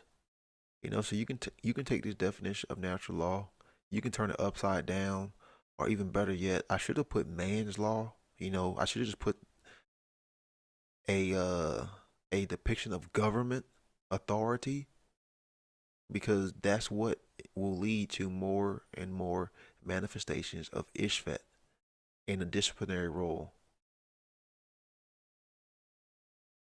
Man does not have the right to rule man. You're violating natural law. You're going against the universal laws. So natural law is always at work because she is always at work. She doesn't care for why, how, intent, opinions, beliefs, emotions, or ignorance. I think I stated this a few slides ago. She only cares that you did. She only cares for action. She is action because she is us. We are the causers here who will her. We are the ones in control of what's going on here. Not the Illuminati, not some Christian deity, not some satanic deity that, has horns, sits in the fiery pits of hell with a pitchfork, just waiting to do all forms of evil on this planet. Understand the symbolic representations being depicted in these myths or these teachings. They're not all literal and just, should be taken on face value.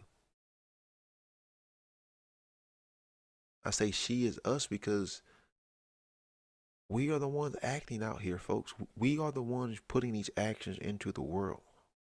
And therefore, by us putting these actions into the world, there's going to be a mirror reflection from the universe in the form of consequence. Consequence isn't bad. It isn't good. It is just simply there. It is just simply that which is. This is all about action. And your actions should be based in harmony with natural law, should be based in right action. No violence, no coercion, no theft, no aggression, no murder, no rape, no trespass, and no willful lying. Can you honestly, truly say that you have aligned your actions to that which is morally good? I think most people delude themselves or in that illusion that they will say that, but they truly deeply know that that is a bullshit lie. And because you're aligned to yourself, you stay into that form of duality, that schism, which just creates more and more division within yourself. I would rather a person tell me no and be 100% honestly truthfully than to create that lie. Because it is only in being truthful, then you can start to pick up those fragmented pieces of yourself, if you can ever find it. Most people have pieces scattered out all over the goddamn place, so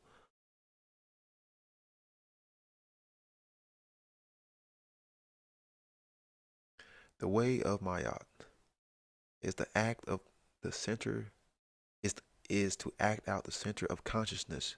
The heart acting out of the heart is called the virtue of love. As one progresses in knowledge on the service to others pathway, the more he or she incorporates the principle of Maat into his or her life. Now, I would say go even further. Service to others is good, but service to truth, because that's what Maat represented, truth.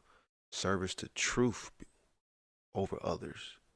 Because like I've stated before, service to others could lead to a sacrifice of your own self. Because then you get so caught up in what others, trying to please others, that you lose sight of doing what's morally right. You lose sight of the self. And how can you serve others if you neglect your own self? So service to truth is what we should be aspiring to. It is the foundation of human life. It is about promotion of sanity, order, balance, harmony, peace, and justice among human beings. The excellent condition of our ancestors is attributed to the application of these metaphysical realities in their daily life. In other words, total cosmic consciousness. And they're not talking about from a new age, perspective. Like the people think we're just going to hit cosmic consciousness without any work, without any willpower, without abandoning our forms of dogmatic, religious, indoctrinated beliefs.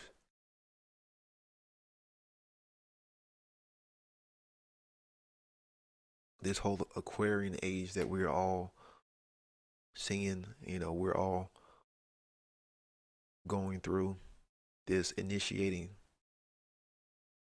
age that we're all going to, supposed to be a age of awareness, consciousness, new discovery, new things upon the horizon, shifting consciousness, not just a left brain, but more like a heart-based creative capacity, form of awareness and understanding, man coming together, not abusing technology, or not being abused by technology, not being enslaved by technology.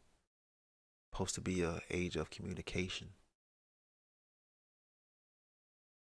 But unfortunately, it is not looking to be that way. You will free yourself when you learn to be neutral and follow the instructions of your heart without letting things perturb you. This is the way of Maat. Yes, because once again, we have to get back to that heart-centered form of consciousness. True care. True care. Not fake forms of care, not fake forms of love. True care. To where you are doing something because you know it is right. You're not looking for any handouts. You're not looking for any forms of, gratitude, any forms of thanks. You're just doing it because it's the moral right thing to do.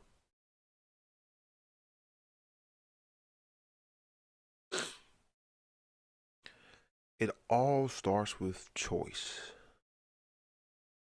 All starts with you. Which path are you going to take? The left-hand path or the right-hand path? The path of Isfet and the path of Maat.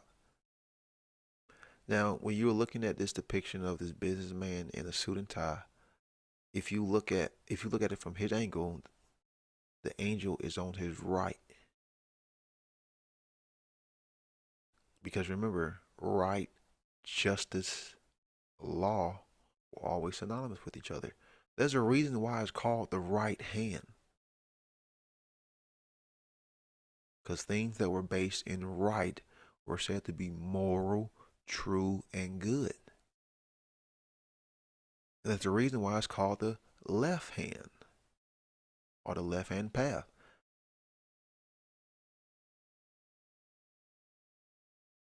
Because left, or the word sinister, means left.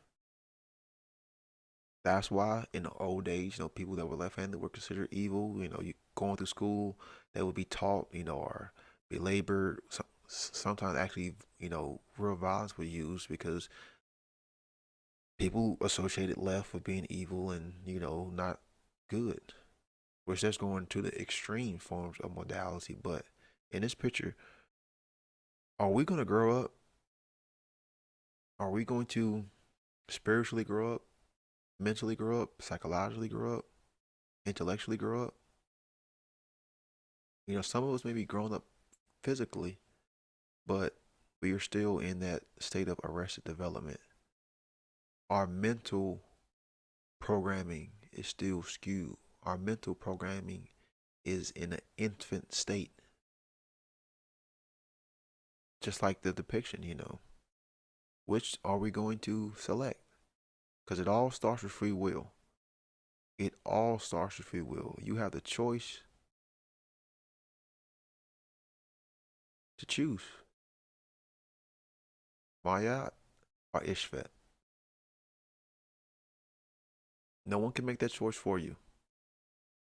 No corporation, no institution.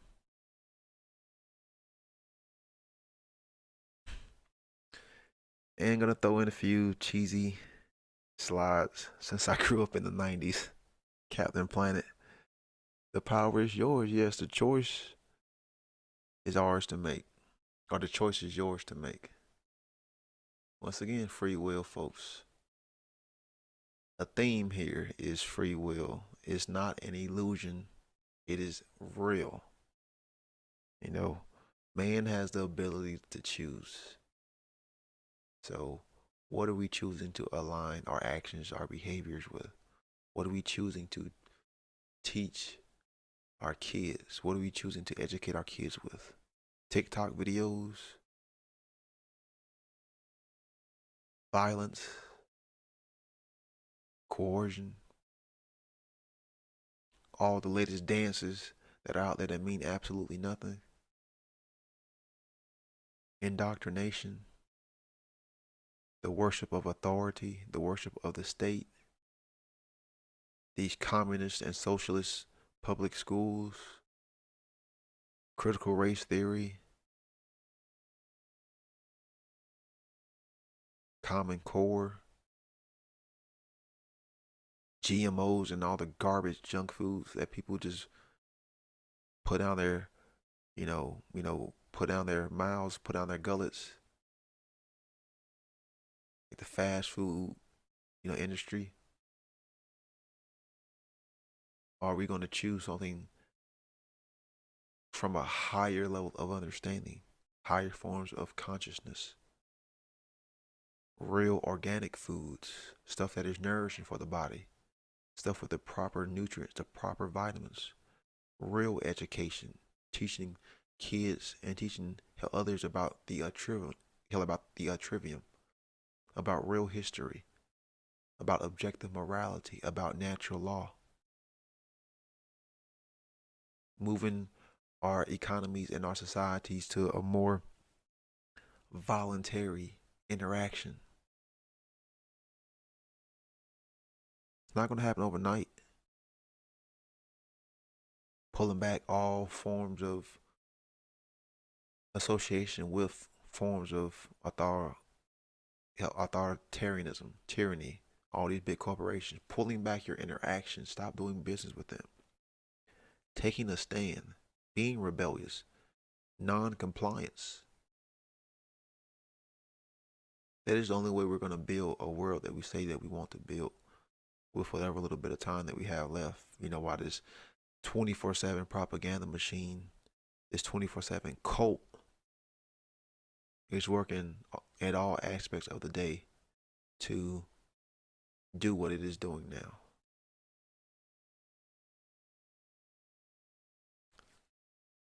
So I hope individuals always take something from what I'm putting out there.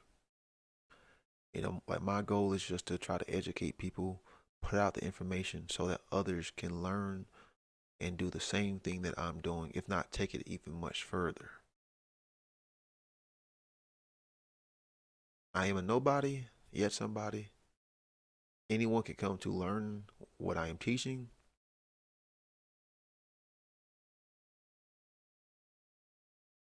Anyone.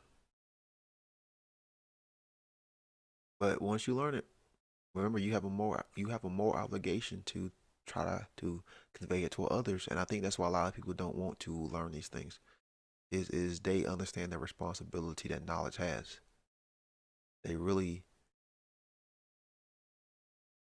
cower away from that responsibility, because then that means, well, hey, I may have to get my feet dirty. Hey, I may get put on a list. Hey, I will have to do something. Like, yeah, that's the reality of the situation that we have all built. So, Maat and Isfet.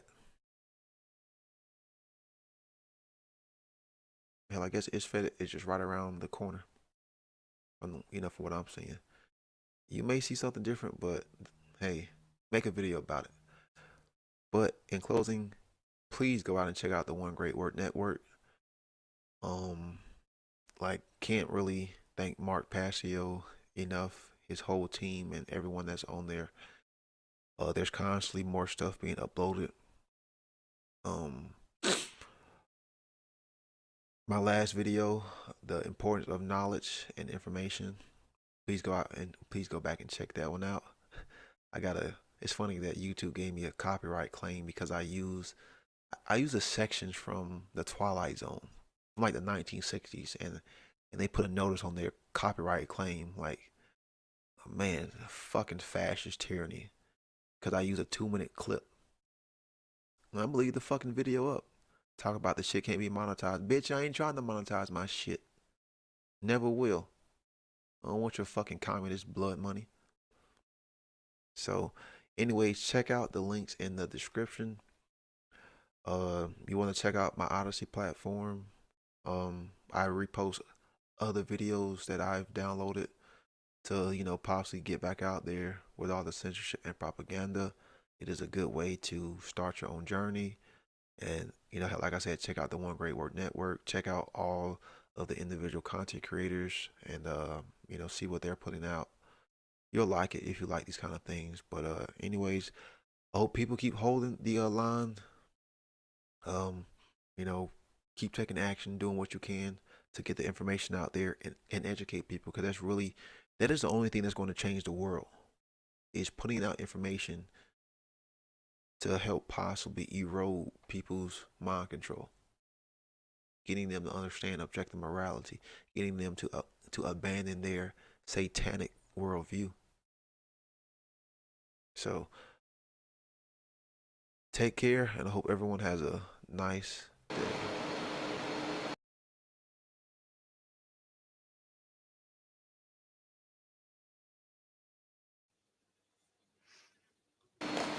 All right.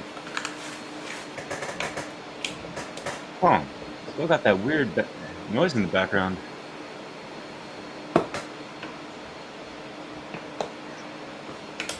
Yeah, that was a great presentation, though. You said it was some noise coming hell in the background Yeah. the whole hell the whole time. Oh no, it's just coming on your end as soon as I unmuted your mic.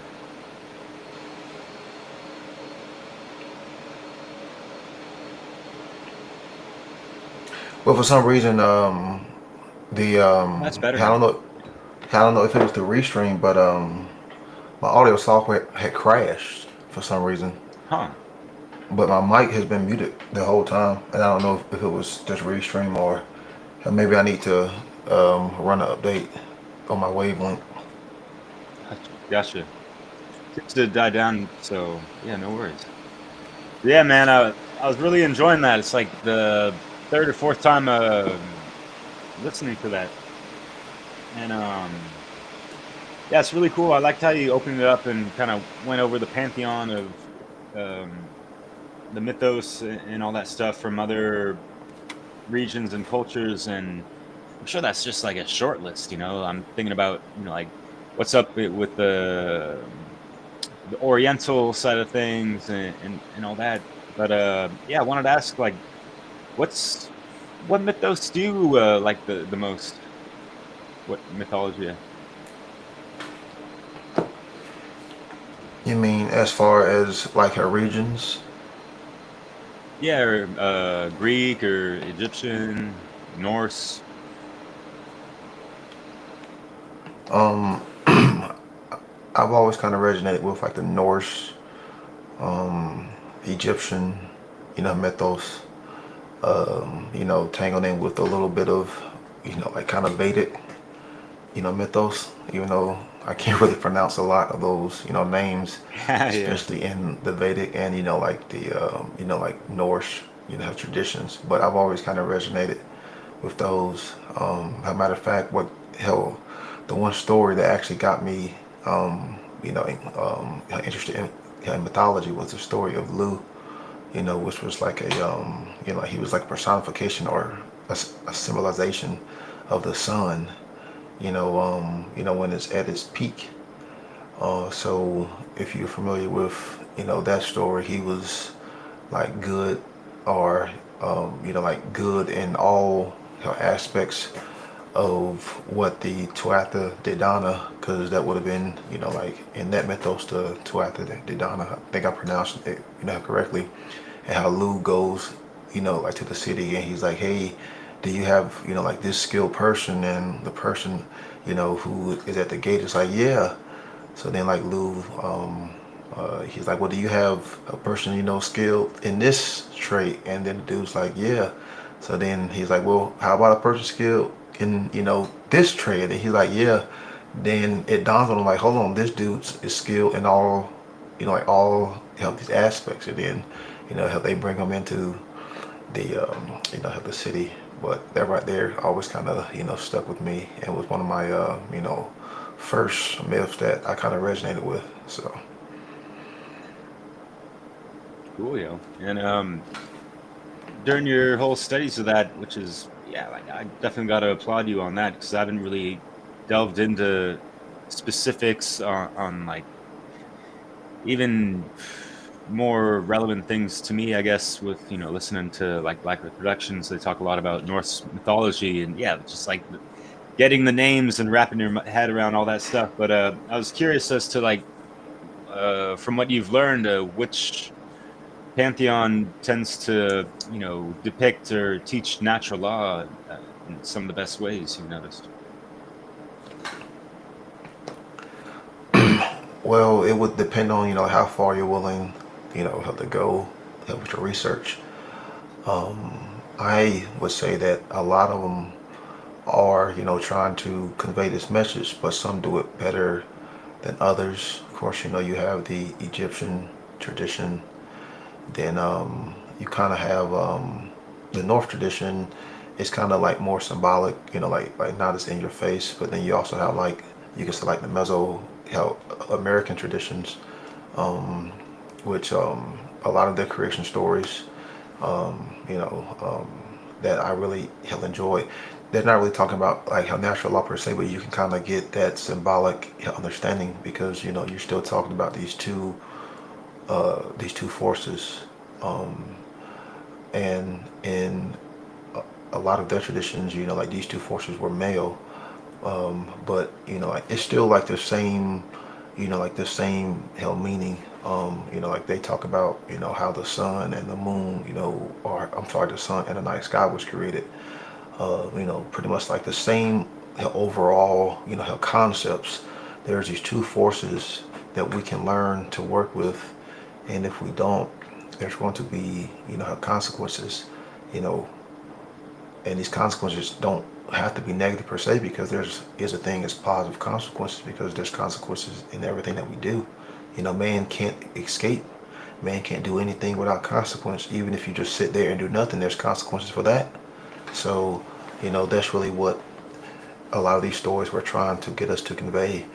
But, like they're so, you know, being overshadowed by all of the other stories and all of the other myths that you kind of have to, do a lot of research to kind of dig out the true teachings of, the natural law of, objective morality, and get it at its true essence. And as Nate Cap would say, you got to filter it down, to its true essence, so you can get the true teachings and get the true understandings, which takes time. And I'm grateful of it, because the many ones who have come before, help me, have done such a fantastic job that, like we don't have to spend the 20 years, going through books and, listening to, how talk show hosts now. It's like we can go to the source material and learn from the greats, and, check out the stuff that they've already filtered out, and, of course apply the trivium, and don't just blindly believe. But, a lot of time isn't wasted, because there's been so many tremendous, minds who have filtered a lot of that good stuff out. And we have that source material, to have to learn from.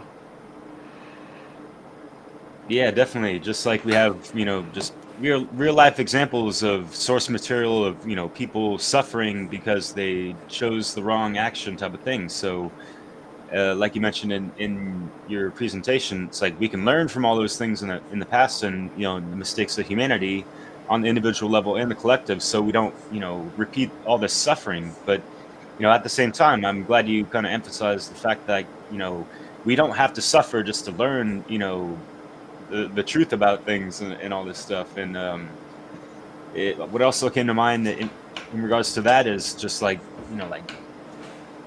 this poison worldview of people who think that, and it treads along the lines of, well, in order for people to understand good, there has to be evil type of thing, or in this and that. And for me, it's just like an inversion, and kind of like how the word evil is an inversion on live, right? If you put the words, rearrange those, right? So yeah, any thoughts about that? Yeah, that's a very distorted worldview. Like this whole notion that, good wouldn't exist without evil, that's straight distortion. Or, like people say, like we have to suffer in order to learn. Again, that's another distortion, because, again, if you understand these true concepts that hell exists, is we're here to learn. We're here to grow. So is there only one way to learn things in reality? No, we can learn things the easy way, by way of knowledge, by way of doing the research, by way of experience, by way of, learning from others. Or we can be hard-headed and, choose to be ignorant and learn through negative manifestations in the form of negative consequences. But either way, you're still learning the lesson. And then as far as the ones, who say, well, good wouldn't exist without evil, again, that distortion right there is very poisonous, because, what you're saying is evil is required, which we can, root out evil if we had enough willpower, care, fortitude, dedication. But sadly, people love evil. and that's what they are choosing to do. That's the force they are choosing to resonate with, and that's the same force that we are experiencing on the collective and a individualized, manifestation. So yeah, man doesn't have to suffer in order to learn. Man does not have to go through, these forms of man-made suffering or negative consequences. That's not to say that we can't learn from it, but it's a choice. We don't have to suffer in order to learn. Like, we don't have to touch a hot stove in order for us to know that it's hot. Like, we have, senses, we have the skin, hair. So like, once we start to get closer and closer, something in your neocortex should be, telling you like, hey, that's temperature, hey, that's warm, hey, that's hot. So those red flags, those alarms should be going off. That's the ignorance. Like, we ignore all those things and we want to learn from experience, which I'm not saying learning from experience is bad, but when it comes to certain, manifestation and behaviors, then yeah, it's going to lead toward pretty much cataclysm.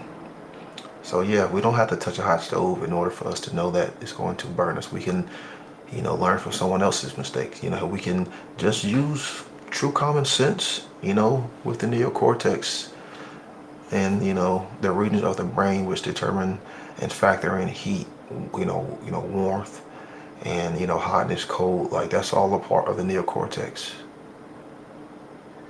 Yeah, and I like, that it makes a lot of sense in just using your senses. We have more than 5 senses, as Mari West loves to say, and definitely agree with that.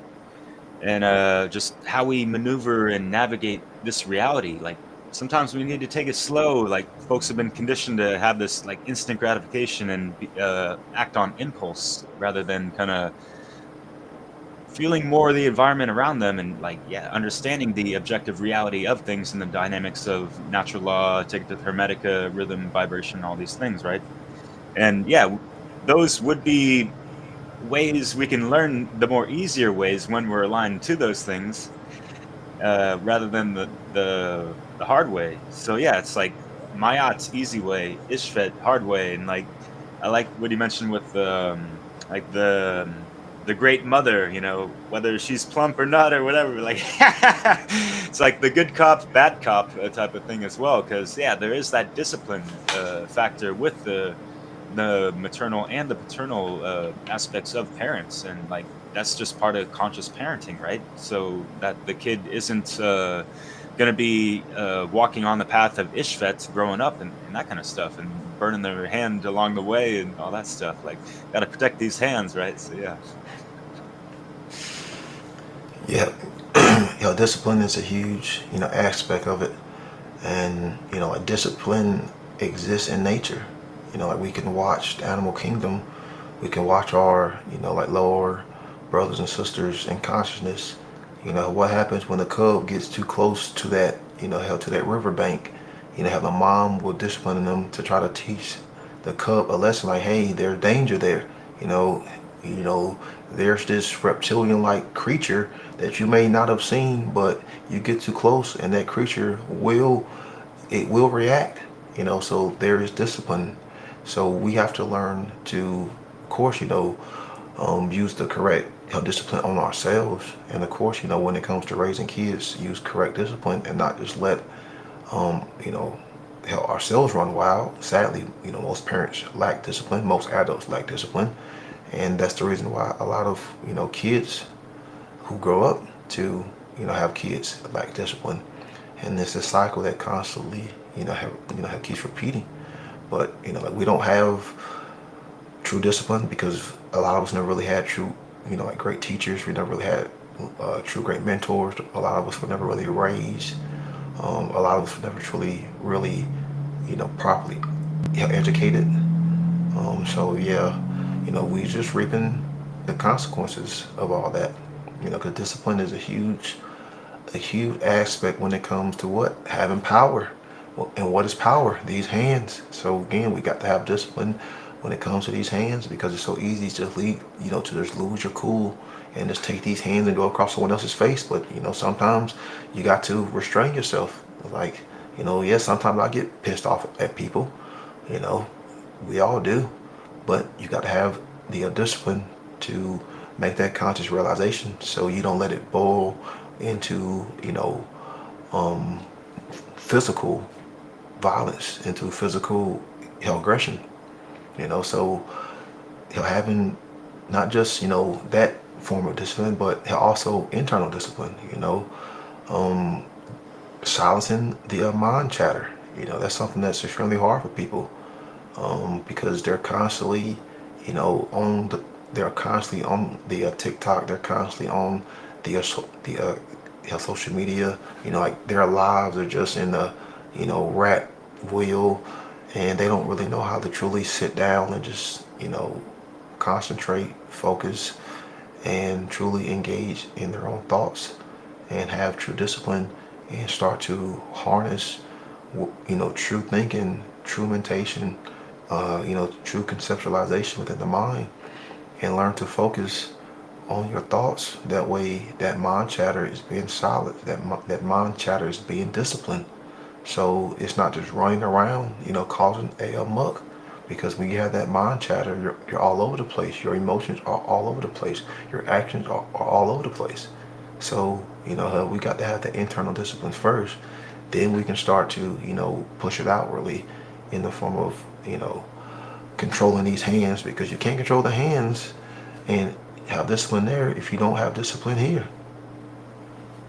Yeah, and that would really increase the ability to respond more consciously, right? And responsibility, with the power that we have with these hands. Yeah, I Yeah. feel you on that. And yeah, I feel like this came up in a podcast recently. I think it was the Europa Natural Law, but something about how like like solitary confinement can be very torturous. And I was thinking about how parents would go to your room if you did something bad, like, but the good ones would be like, I want you to go to your room and think about what you did, because that was wrong, and all that stuff. And it, maybe nowadays kids are hiding their smartphones and got video games and whatever the fuck to distract them, and not allow them to really think and meditate and contemplate deeply on why are my parents upset, what did I do wrong, and dig deep into the feels of things, and like, okay, so someone was upset because of something that I said or did, so yeah, mull that over. And yeah, I'm sure some kids might go to the parents and be like, what did I do wrong exactly, type of thing. And sometimes they might be in denial or whatever, but yeah, I think that's for kids growing up, these seeds, right? I think it's a decent way for them to get their act right and be more disciplined, I suppose, especially in the TikTok era, right? But yeah, nowadays you tell a kid to go to their room, and the kid's like, oh, thank you. So hell, with all the devices, smartphones, laptop technologies, Xbox, what PlayStations, tablets, it's like a heaven for a child, because most of them don't really go outside. And hey, true discipline, like, hey, instead of going to the rooms, like, hey, he'll go outside and learn. He'll go outside and he'll exercise. He'll go outside and have face-to-face interactions. That's really what used to build true discipline when I was growing up. Going outside and actually riding your bikes, like getting active, because that took work, that took time. We would ride our bikes darn near everywhere, kind of across town. Like, that's good physical fitness right there, so you was learning true discipline, riding that bike up a hill, shifting gears. You didn't just, you didn't just give up and walk up the hill. No, you change gears and keep trucking, no matter how hard it was. Building that discipline, building that hard work. before electric bikes, right? Not like it's Oh a yeah, bad thing, but like, yeah, just like using your muscles, especially when you got that energy yeah, as a young buck or whatever. yeah, Yeah. yep. Compared to, how to nowadays, people rather just, go to the bike app and, put on their put on their what Apple goggles and do the fucking virtual bike riding stupid shit. Yeah, and trying to segue this in, and yeah, it's just when you say things like that, people can get offended if they have their VR goggles or whatever the fuck, virtual reality, and but Honestly, I don't give a fuck. Yeah, exactly, yeah. because You tell them to get offended.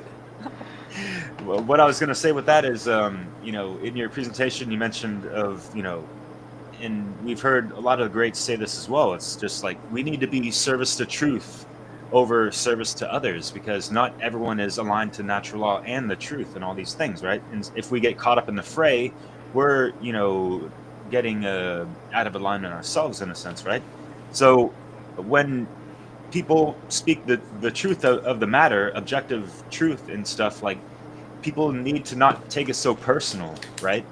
Even if they are personally, subjectively unaligned to objective truth, to whatever degree, right? So if people could have that more in the back of their minds, I think they could live life a little bit more light as a feather, because they're not going to be so offended and rather be more open to be like, oh shit, what I was, operating on wasn't necessarily 100% the truth. So this person's telling me otherwise, maybe I should listen to them and, be a little humbled, right? And all these things. Everyone wants to be so quick to know everything and not be open to correction, introspection sometimes. And you know what I mean?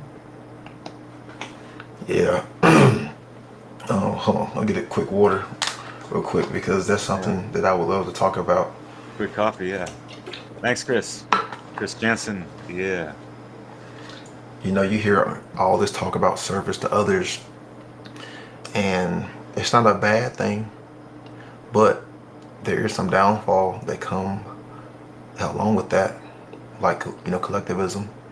How you wanting to constantly please everybody, and like I don't see service to others as the highest form of service. I see it as being in the middle. But you see, when it's in service to truth, you're willing to speak the truth, irregardless of who gets offended, irregardless of if it makes somebody feel uncomfortable, irregardless if it makes somebody feel angry. When you're in service to others, no, you won't do that. You'll be delicate. You'll beat around the bush. You'll censor yourself because you want to please them. You want to please others. And that's not that's not me. I don't give a shit if people get offended with what I say. I really don't give a fuck. You can go find a titty to suck on, it won't be mine's. You can go find a bosom to suck on, it won't be mine's. We need more of a hard-headed, disciplined mindset. And the people who get, sand in their vagina because they get emotionally unwell because they heard words. These are weak motherfuckers. And I'm using my language specifically because we need people with backbones. We need tough discipline, hardworking, principled, motherfuckers. And the individual who gets butthurt because someone said something or called them the wrong pronoun, those are the individuals who unfortunately will never ever, come to this realization, because they're in service to others, and they'll do what others say, and they'll sit there and they'll let themselves get walked all over. They'll sit there and let themselves get misused and abused by others, and they won't speak up. Well, that ain't me. I tell you, if anyone tries to walk over me, dude, you're gonna fucking be in for a motherfucking treat, because hell, that's not me. Yeah, you don't beat around the bush. You got that Excalibur sword. You cut through the bullshit, like I posted the justice card with little logo action of yours. Because the sword of truth. That is like the proper way of dividing and separating. The true from the false and all that stuff, man. Yeah. Yeah. And I still see people, talking about, someone's saying stuff so harshly, fuck all that shit. Is what somebody's saying true? That's what it's like. That's what I use as my measurement when it comes to hearing or engagement with information, not how it's being said. And I still hear so many people who, oh, it's just about, being positive. No, it's not, because you can be positive and buy into some fucking dumbass lies. Oh, well, you're saying this so negatively because you're bringing anger, like in your base, fucking in your tone. Hey, that's what fucking masculinity is supposed to be about. Putting bass in your voice to, when there is a message that needs to be talked about. We're not going to sit here and say, hey, the world is enslaved. Yeah, like who the fuck's gonna who the fuck gonna listen to you? If you want to be heard, you have to put bass in your voice. Hell, again, a lot of these people, if they're men, I think they're castrated, dude, because these are a lot of men who I hear, someone's saying stuff so harshly. Who gives a fuck? Is what this person's saying true? That's what should be the measurement. The truth. Service the truth. Not service to others. Who gives a fuck how others feel? Who gives a fuck how I feel? Who gives a fuck how anybody feels? It ain't about feelings. Feelings are not how we get to truth. Feelings are not how we get to logic. There's an actual process that has to be involved. Feelings can't be brought into it, because then you bring in your bias, you bring in all of your belief systems. Yeah, I like I love me some Mark Passio, Cedric Esposa, that really strong masculine that can be cathartic and vitriolic, and it's totally justified, because how are the times like, that we're living through these days? It seems to be getting a little bit more draconian, whatever the fuck. So yeah, in the face of all this shit, and especially when freedom of speech is being impeded on, and the censorship, and how many channels you fucking had deleted on your own end, and all these things, like, yeah, it's like righteous indignation times whatever the fuck. Yeah, that's totally justified by the universe, aligned with natural law, so be it. Yeah. And maybe that's why I've always kind of resonated with those forms of energy, because I have a lot of fire, how that burned within me. I know it's a rare thing nowadays, because a lot of men will tuck their testicles between their legs and just go along, to get along. But not me. Like not this motherfucker. Like, fuck that. Hell, I'll stand her out. Hell, I already stand out. I'm tall, got a big ass head, so it's hard for me to fucking blend in. So yeah, I'll give even more reasons for me not to blend in. I'll be that motherfucker, just speaking out. I have no problem, being that, because it takes courage, it takes willpower, it takes care, it takes sacrifice. And I realize, a lot of people just don't fucking have that. They just simply don't. They'll claim to have it, but they won't do the hard work that's required in order for them to actually get to the point where they truly have definitive knowledge of objective morality and natural law. People want the easy way. And as the great Manly P. Hall said many times, there are no shortcuts to enlightenment. And when I'm talking about enlightenment, I'm talking about being light in your thinking, not being held down by the bullshit belief systems, the distorted worldviews, being, weighed down by your trauma. That's what I'm talking about as far as enlightenment, even though he quoted it. And that's great with the theme of just keeping it light as a feather, right? Yeah, yeah. Because, we've been weighed down so many, by so many, different things that people don't even realize it.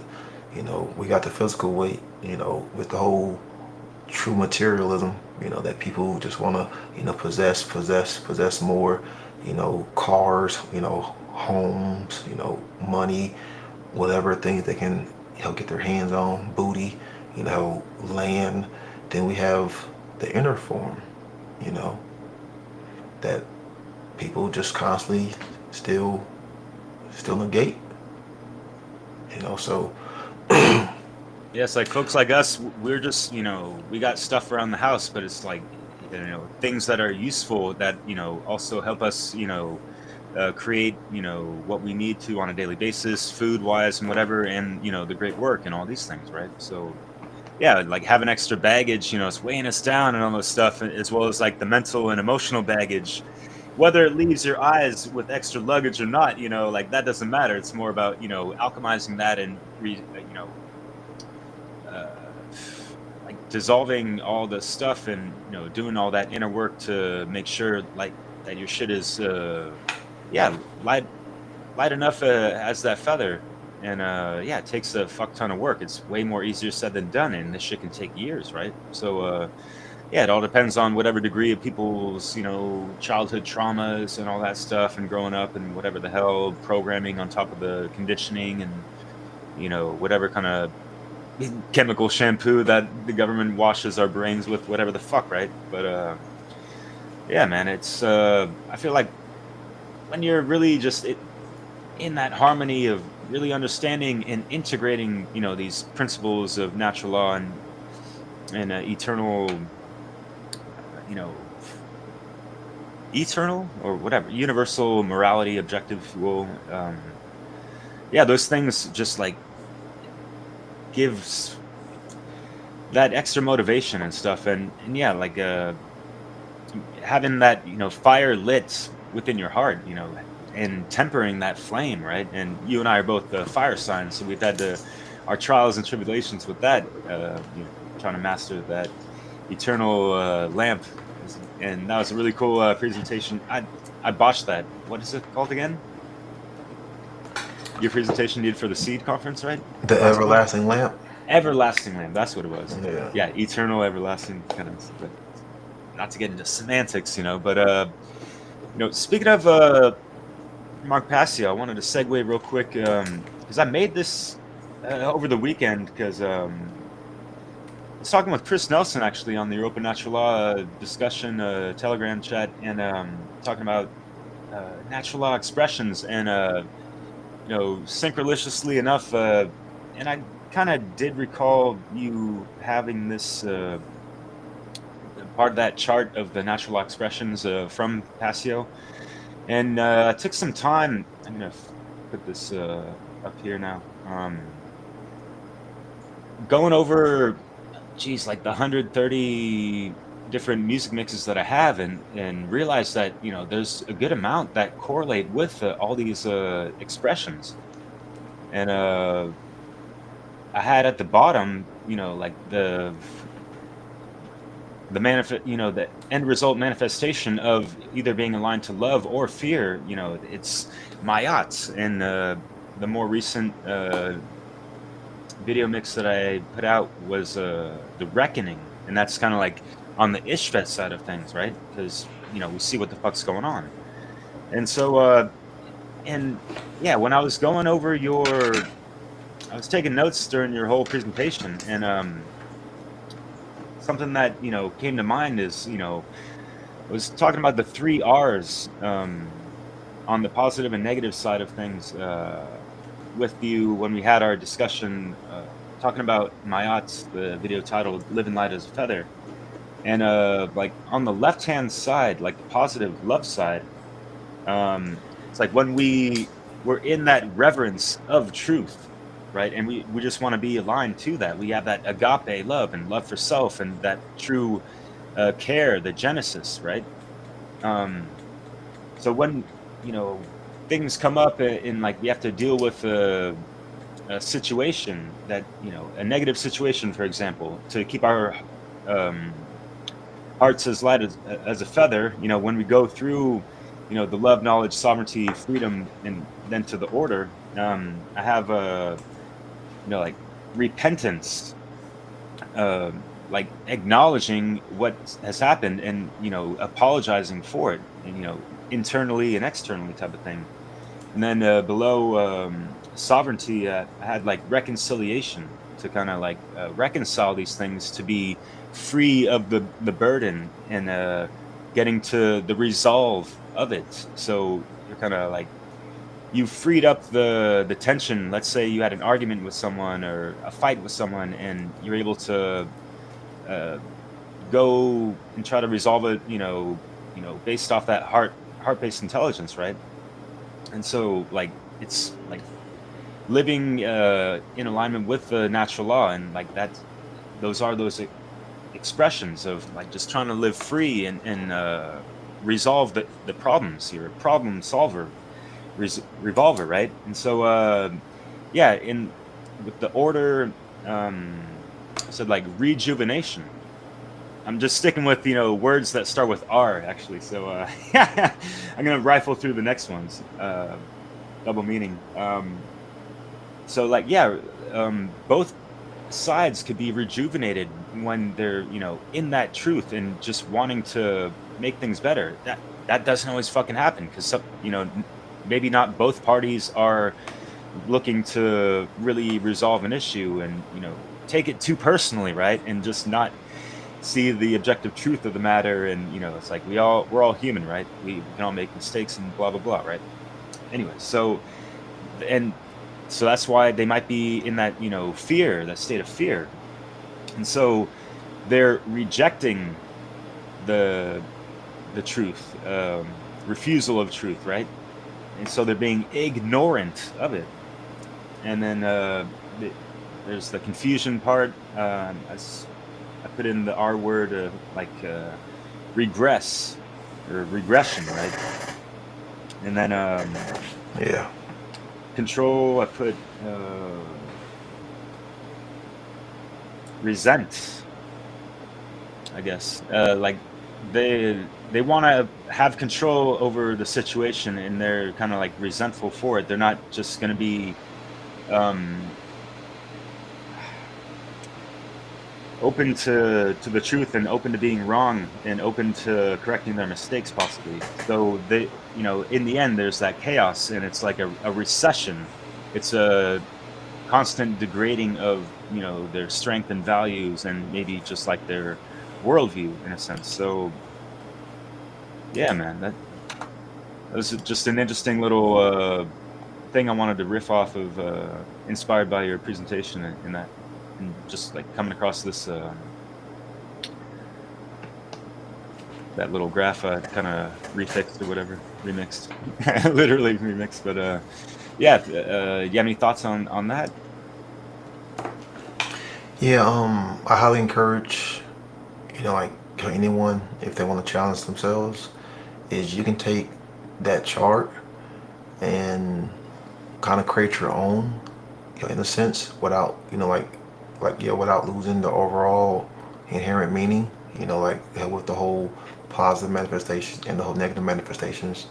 That way, you can give yourself a better understanding, when it comes to these natural law expressions. So, challenge yourself, and you can kind of get, creative, because, things can manifest in many different ways. So when we're talking about, how knowledge, sovereignty, freedom, and order, that can manifest in, different ways, because Chris created one, and even I had created one for one great work, warriors, and I had used kind of, religion as, like the form of fear, and then,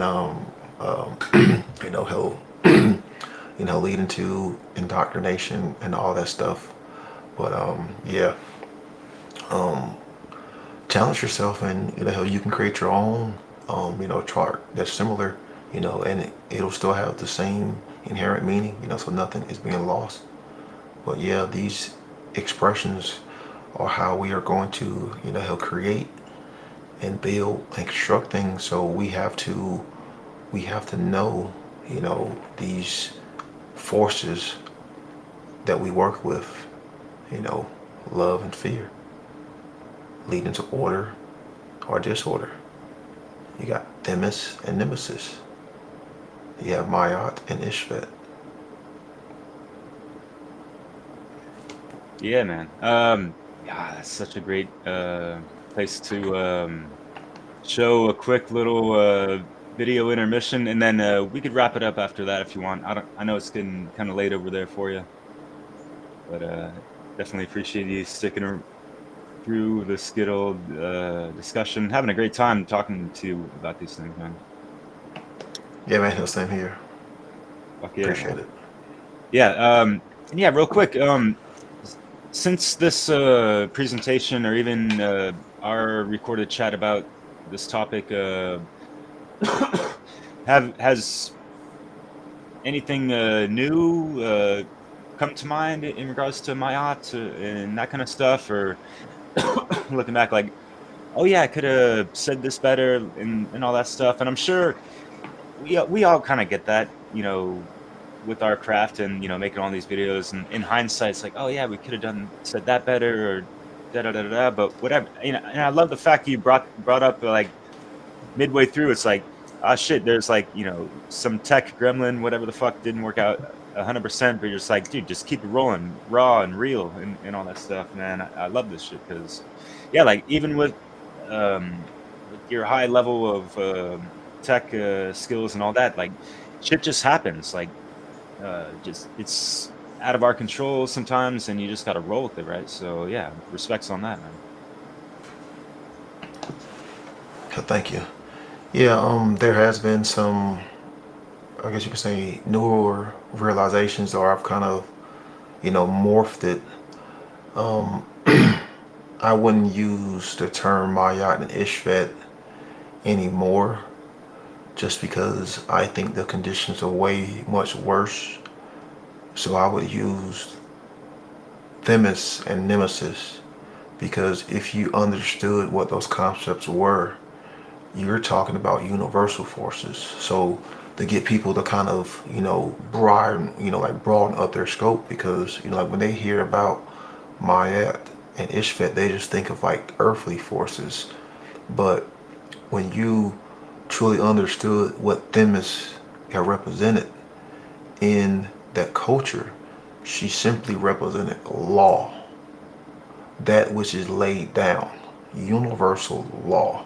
So there was no distinction, there was no confusion on what she was. Everybody knew that Themis, she was that bitch, because she represented law. And if you broke that law, you suffered. Not just on an individual level, I mean from a collective level.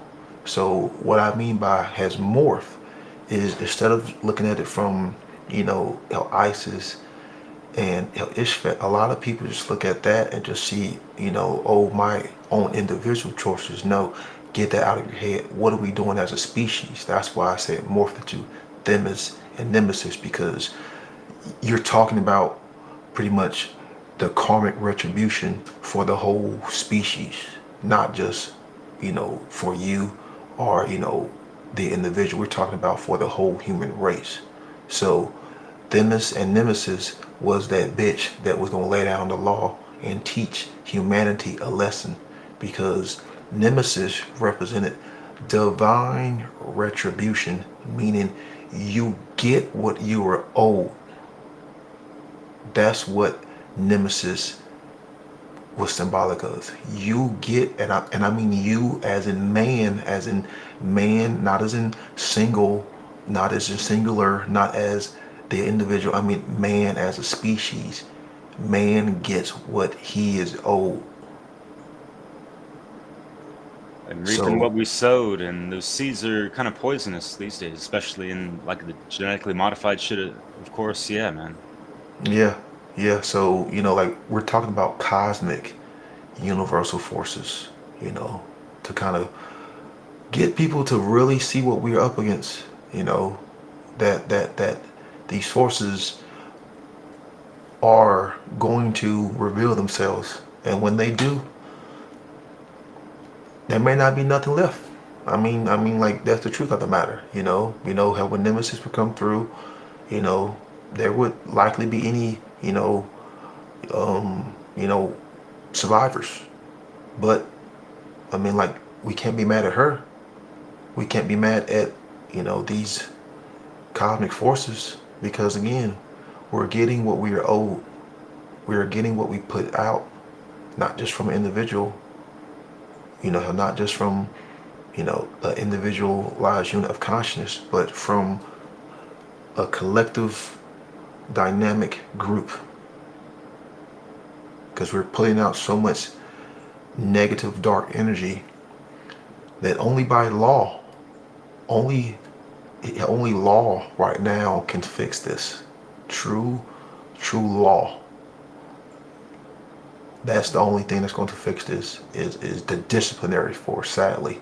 Because, we want to continue to touch that hot stove. We want to continue to jump off that cliff and say, oh, there is no, gravity. We want to continue to stand in the middle of the street and get ran over and not learn. So right now, it seems, law is the only thing that will teach us. And I mean, it's like that cosmic bitch slap. Oh, it's going to be worse than that. It's going to be, we're going to wish it was just a cosmic bitch slap. And you know what? People shouldn't fear it. People should not fear it. People should welcome it. People should have their arms open to it, because we have to learn this at some point in time. Now, if we make it out of it, on the other end, that's a whole different story. But, at this stage in the game, it will be almost like a mercy killing, the way I see it, from what we're doing and all the destructiveness and, destroying of, other forms of life, the destroying of, like other forms of consciousness, the destroying of other, other beings, the destroying of nature. We're just destroying everything. So when that divine retribution comes, don't fear it. Have no fear, because Nemesis is here. Yeah, man. Yeah, and it's like we're trying to, put forth this work so that, collectively and individually we don't get our shit wrecked.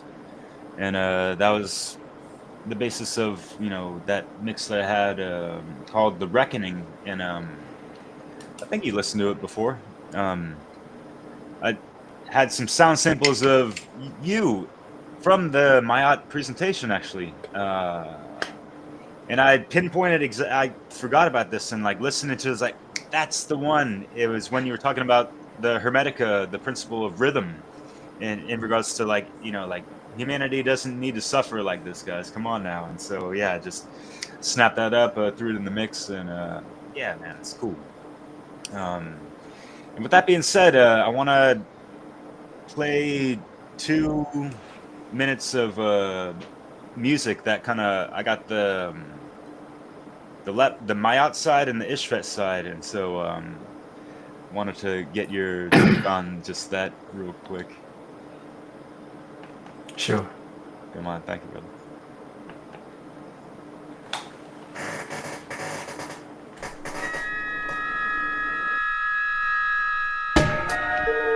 Right now, as I've said, the hearts of mankind are being weighed, and Ammit has been released. And it's the battle that all of us are in, no matter what anyone else thinks otherwise.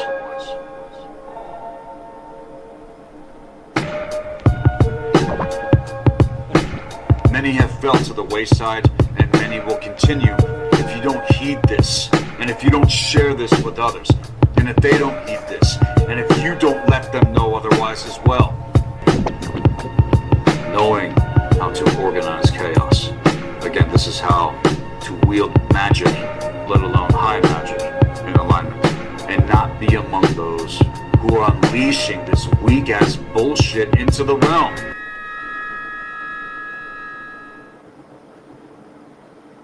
Warriors come through to flip the script.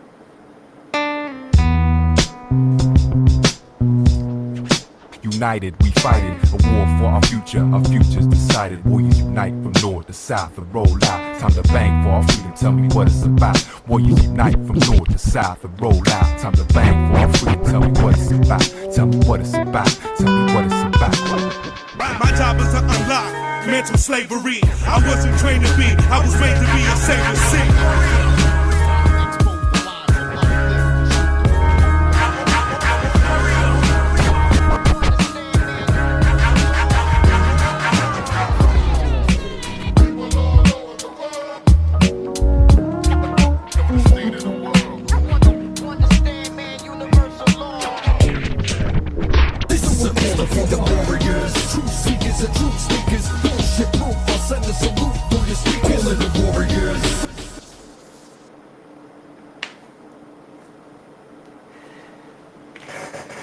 album. Yeah, just had some stuff relevant that I've done in the past, and yeah, I like to just see how these things correlate and relate to other people's works, and just it's like these complementary things, man. I love it. I might even show Chris Nelson's presentation now that you mentioned it earlier in the live stream. But yeah, man. Yeah, man. I love the tunes. I literally love those tunes. Like I say, that Natural Law playlist that you created, dude, probably listen to that thing over 100 times. Man, like so many great artists, who were talking about these concepts, who were talking about these truths, since, back when I was held in high school, and just grateful, just grateful that such wonderful music can actually, still be broadcast, and you can still be, learned from, because like I say, there's so many ways for us to learn this. You don't have to learn it from me. You don't have to learn it from, you don't have to learn it from Chris Nelson. You don't have to learn it from Will Kelly. You don't have to learn it from Chris Jantzen. You don't have to learn it from Mark Passio.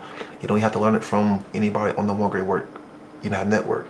You can learn it from so many different ways, through music, through dance, just through intuitive knowledge, through art, so it's not how you learn it.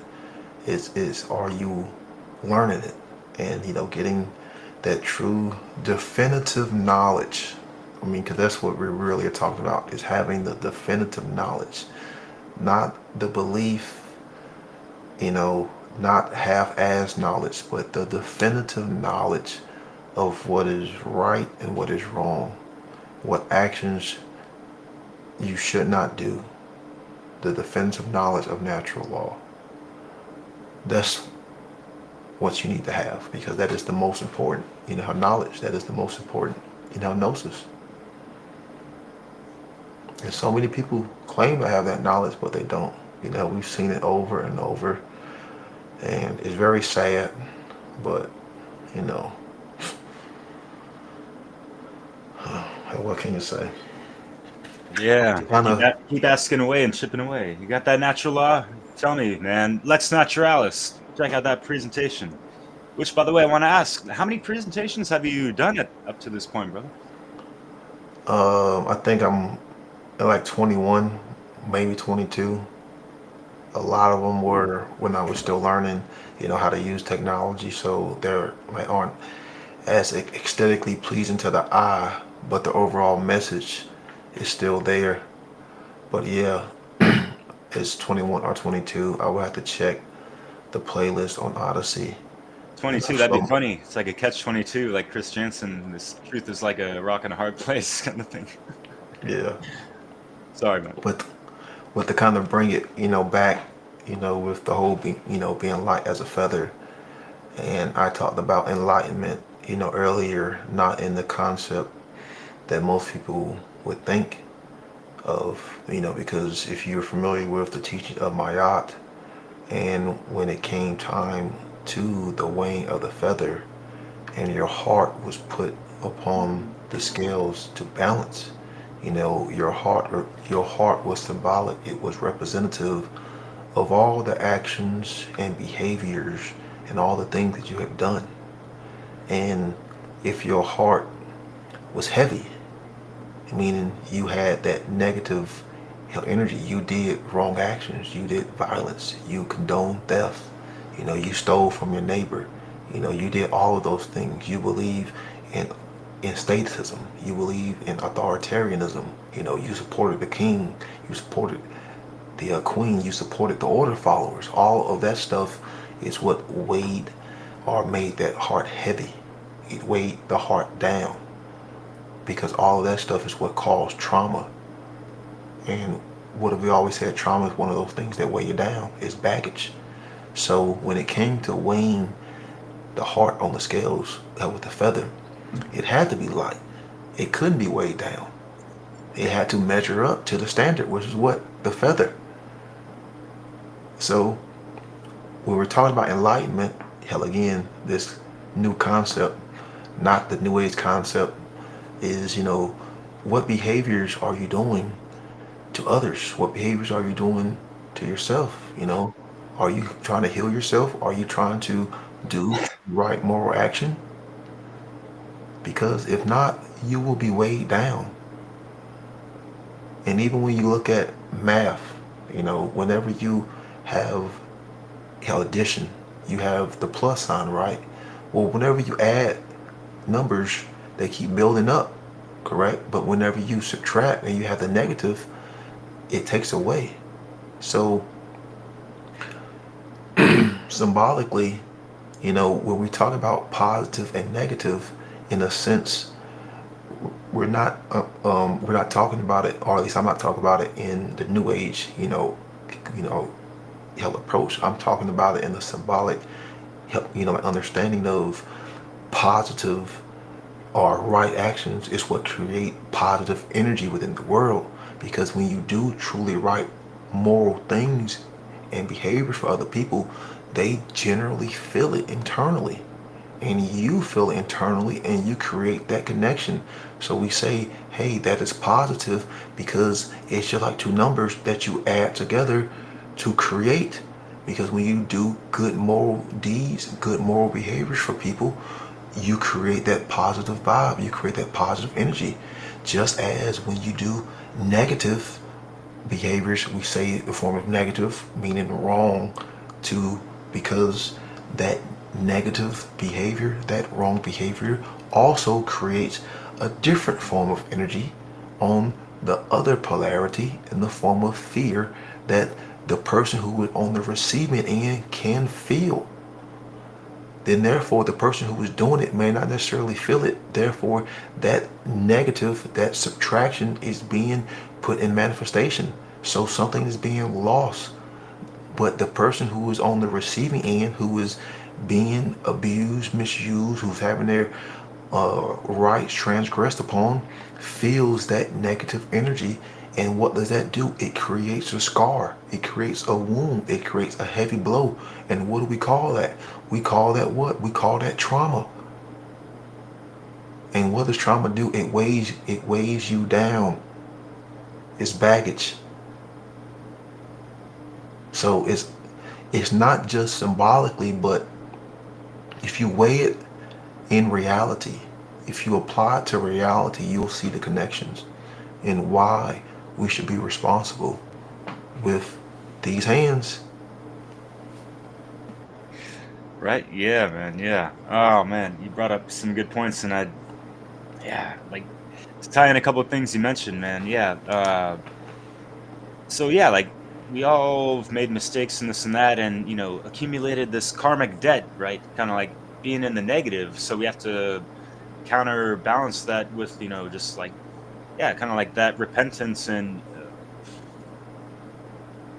reconciliation, and yeah, just trying to do right action. And it doesn't mean you have to be out there trying to save people's lives and walk all the grannies across the street or whatever the fuck, right? It's just living a moral life and doing what's right. And yeah, like being within those pillars of enlightenment, the masculine and feminine, you know, do no harm. Just like live a life of the non-aggression principle, the non-violation principle, right?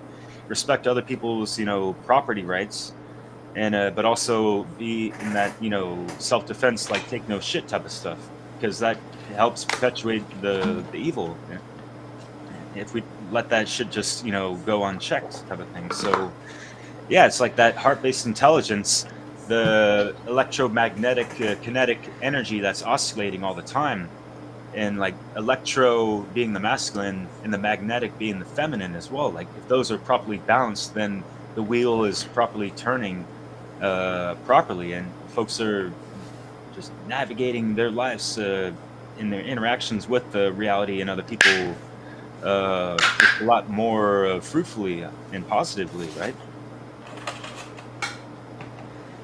Yep, because it's all about navigating in reality. And in order to correctly navigate, you have to have correct information. So how do we get to the correct information? We have to do what? We have to use our senses to be able to sense things in reality, so that we can create a map in our minds that mirrors that reality, so then therefore we can align to that reality. You know, like hell, that's why we have no alignment, because people are ignoring the, you know, have the senses, and they are going into extreme forms of whatever the fuck you would call it, to try to, you know, understand reality, you know, have virtual reality, and you know, all of these stupid shits that stupid people fucking fall for. You know, but not using the true senses. And yeah, you know, there are more than what, you know, we think we have, but you know, those main ones are there for a reason, because it helps us survive, it helps us learn, it helps us, you know, navigate, it helps us take in information, and without that information there is no leading to correct moral right behavior, and therefore there is no understanding, and therefore we are just blindly navigating in reality. You know, so he'll imagine the person who just goes somewhere, they don't know where they're going, they have no directions, they can't see, and they're just trying to feel their way, you know, like through things. That's what the average person is, you know, on earth. They're just blindly trying to feel their way through things, because they don't know how to correctly perceive, you know, information, and they don't know how to correctly navigate in reality. And that's something we hear all the time is, you know, there's so much information, I don't know where to start. Man, that's a very pussy thing to say. That's a very weak thing to say. You don't know where to start? Fine. Like, just make a choice. Find somewhere to start. You know? You have to start somewhere, and then you build on top of that. Then you learn more. Yeah, I think You a know, good so place to start for people is also like, all right, so what are you passionate about? What are you trying to learn? What are you suffering from? right. You know, what are you lacking in knowledge? Exactly. What are you ignorant of? Type of thing. Yeah. Yeah. Yeah, like you said, it's like, what are you passionate about? You know, like, it's like, you know, if you're passionate hell about something, then start there. You know, I was always passionate about principles and, you know, integrity, and just being a truly good person. And that's where I started. You know, but those seeds were kind of, you know, laid down when I was young. You know, thankfully I had the parenting that I did, because a lot of you know, gentlemen, you know, who are my complexion didn't have that, didn't have anything close to the upbringing and the childhood that I had. And I'm very grateful, and I'm very thankful that I did, because if not, hell, I could be just as ignorant as the next motherfucker, you know, doing this same dumb shit that they're still fucking doing.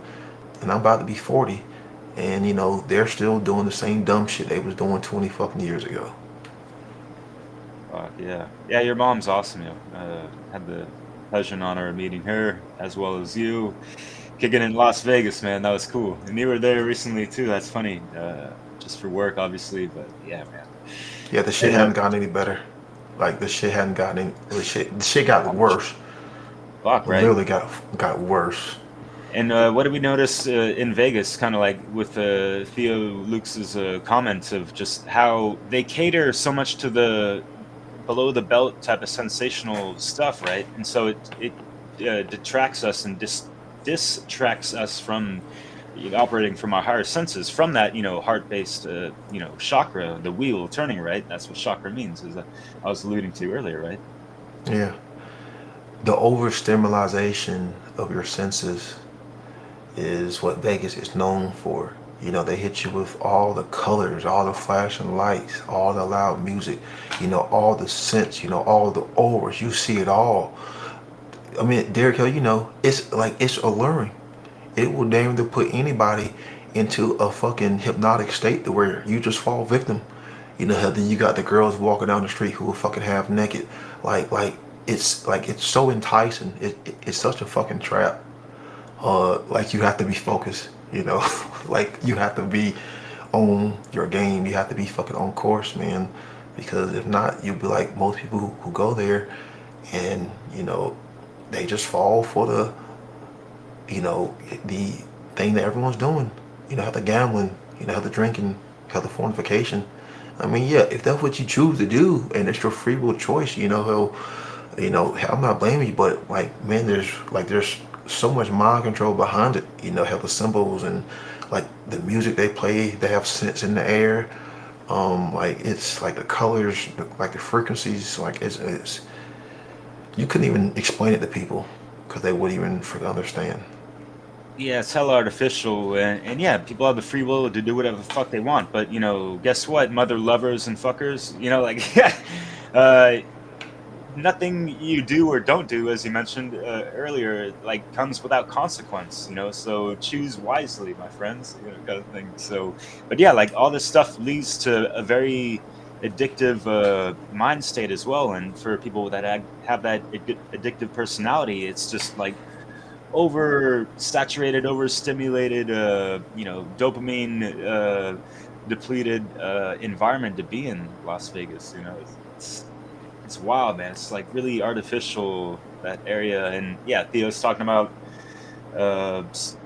sports and all that. There's been like a couple new franchises and like older ones, like the Raiders, that have moved, and now the fucking Oakland Athletics baseball team, they're in Las Vegas now. So yes, and then like we have the gambling. Sports gambling is legal since a couple years ago. So yeah, man, it's kind of like I've noticed that sports were getting a little less popular in recent years, and then they tried to make it more popular with legalizing the gambling and having that attached to it. And I got the FanDuel, funding like all this stuff, and you see their shit, sponsoring whatever the fuck and all. You know what I mean?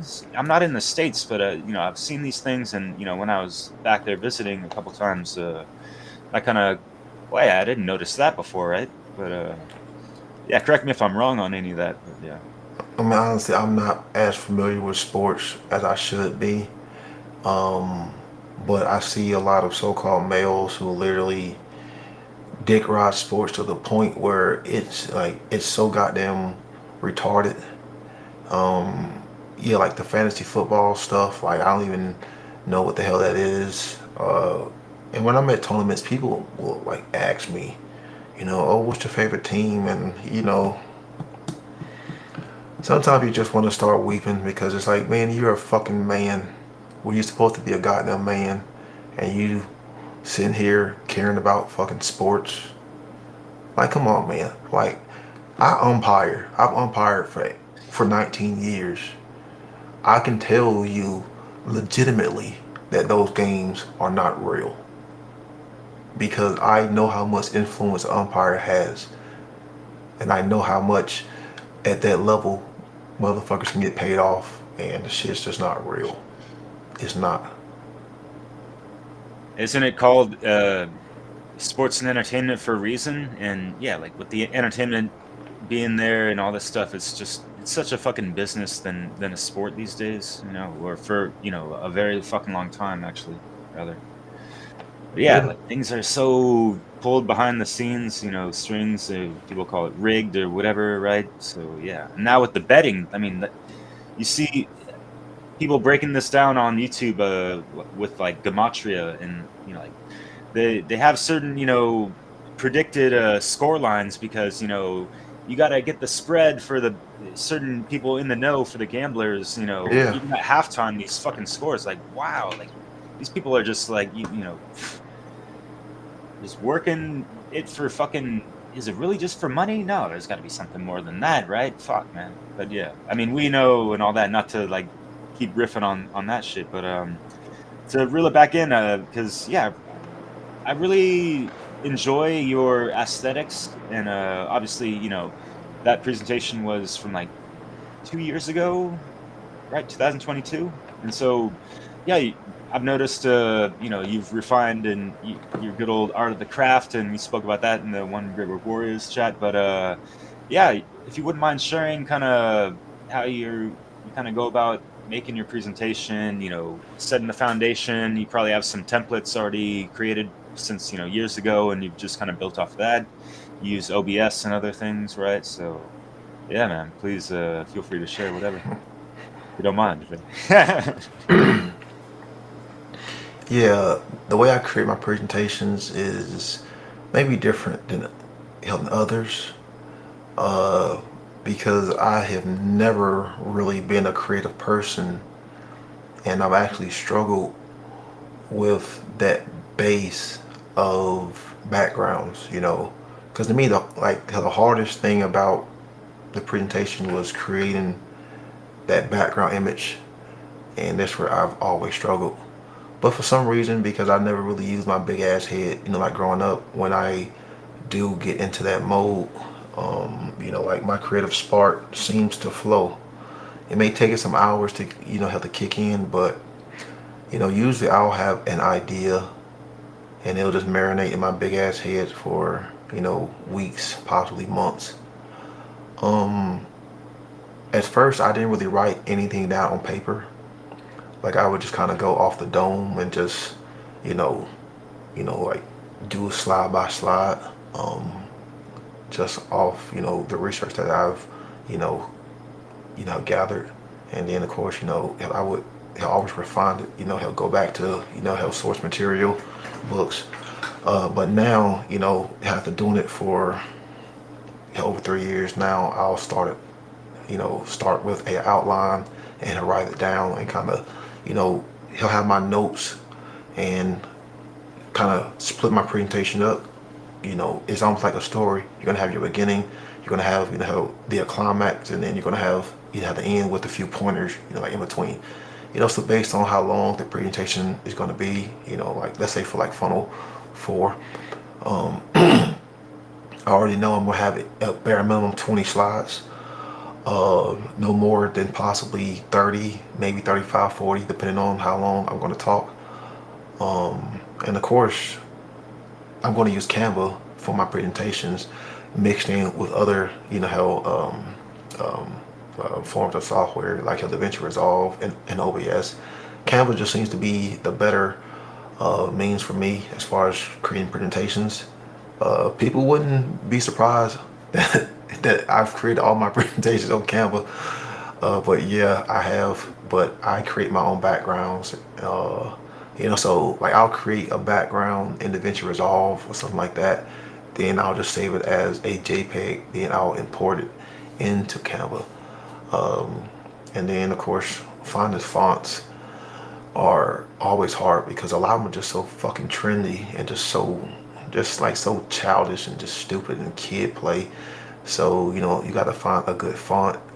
But also too, the one thing that I realized is having a great color palette, like having a set of 3 to 4 colors in your presentation, for your text, for your shadows, for your titles, seems to really work well, and your colors kind of have to go well with each other. Like, so if you're using like red, yellow, purple, and green, those are like colors that don't really, mesh well. And all of this stuff, like I've kind of, realized through trial and error. And of course, I always create my, have my main, thumbnail, the title ones first. That seems to be the hardest. But like once I get that, that first initial hump done, it's like the rest just kind of flows, because like I say, it's like once you get in that creative mindset, like the shit will just start flowing. And yeah, like my biggest thing is just not wearing myself out, because I'll sit for freaking 12, 14 hours straight, and I won't eat, and I'm like, would just be so focused and dedicated to where I literally have to force myself to like, hey, take a break, because sometimes you will get into those, creative blockages, and rather than just sit there and try to, fucking hammer through, it's like, okay, like maybe go do something else, take 20, 30 minutes off, hell, go do something for an hour, then come back. But usually when I do that, the flow comes back. And yeah, like my presentations are, somewhat simple. Like I try to keep them simple, because presentations take a lot of time to create. You got to create the images, the backgrounds, titles. You got to center things up right. And then also too, like the biggest thing is whatever recording software you're going to use, you need to make sure your presentation is being presented at the right resolution. So if you are using two different softwares, let's like Zoom or something like that, have to record. Well, Zoom like cuts off the sides. So I always do like a quick test run. So like I'll bring it in OBS to make sure that nothing is being cut off. And then I've also learned like don't put nothing on the edges of your presentation, because if you're screen recording, it usually cuts something off on the like on the edges. So like if you have words on the edges, you don't want them cut off. If you have a picture like on the edges, you don't want them cut off. So you kind of want to center stuff and have it equal, and do a quick test run, do a quick like 1 minute recording, and just go through all your slides, and like make sure that everything is centered and and looking good. That way when you go to do your final product,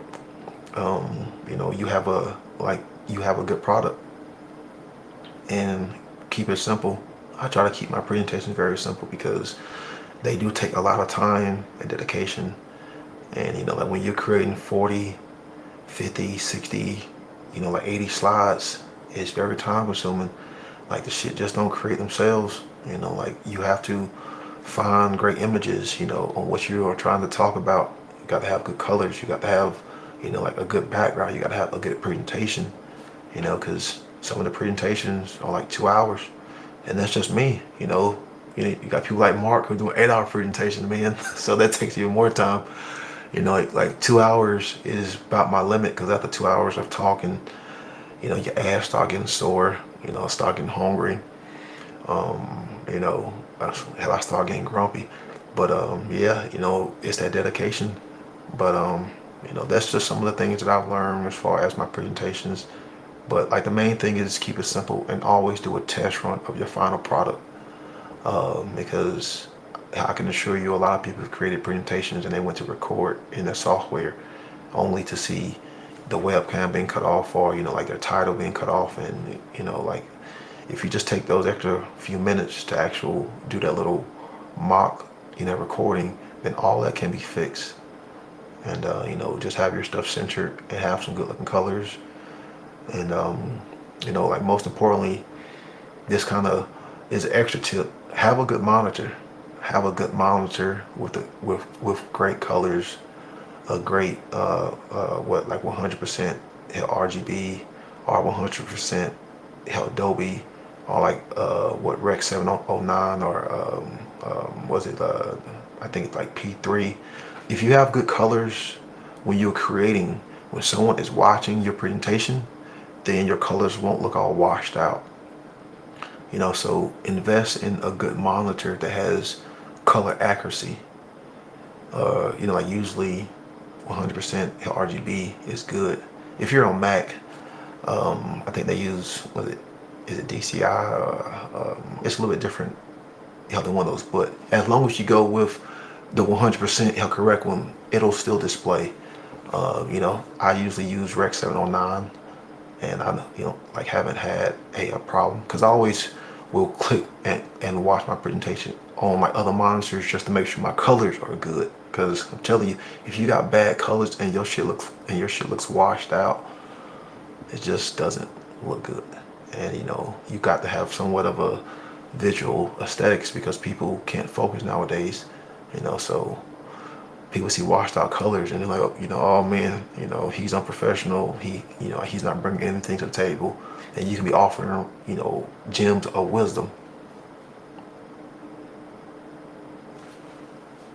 Damn, yeah, I'm taking notes, brother. So yeah, thank you so much. And yeah, you kind of answered my question I had of like how long does this take? And you say, I get this way too with my projects, these music mixes, of just like the seed, the idea starts, even it could even start months before you actually put pen to paper, or start compiling your notes in images and stuff about it. Or you might tinker with it like a slight bit, but to really like put some proper time and focus, it could take weeks to months, since after first thinking about it type of thing. But yeah, man, like, so it probably takes you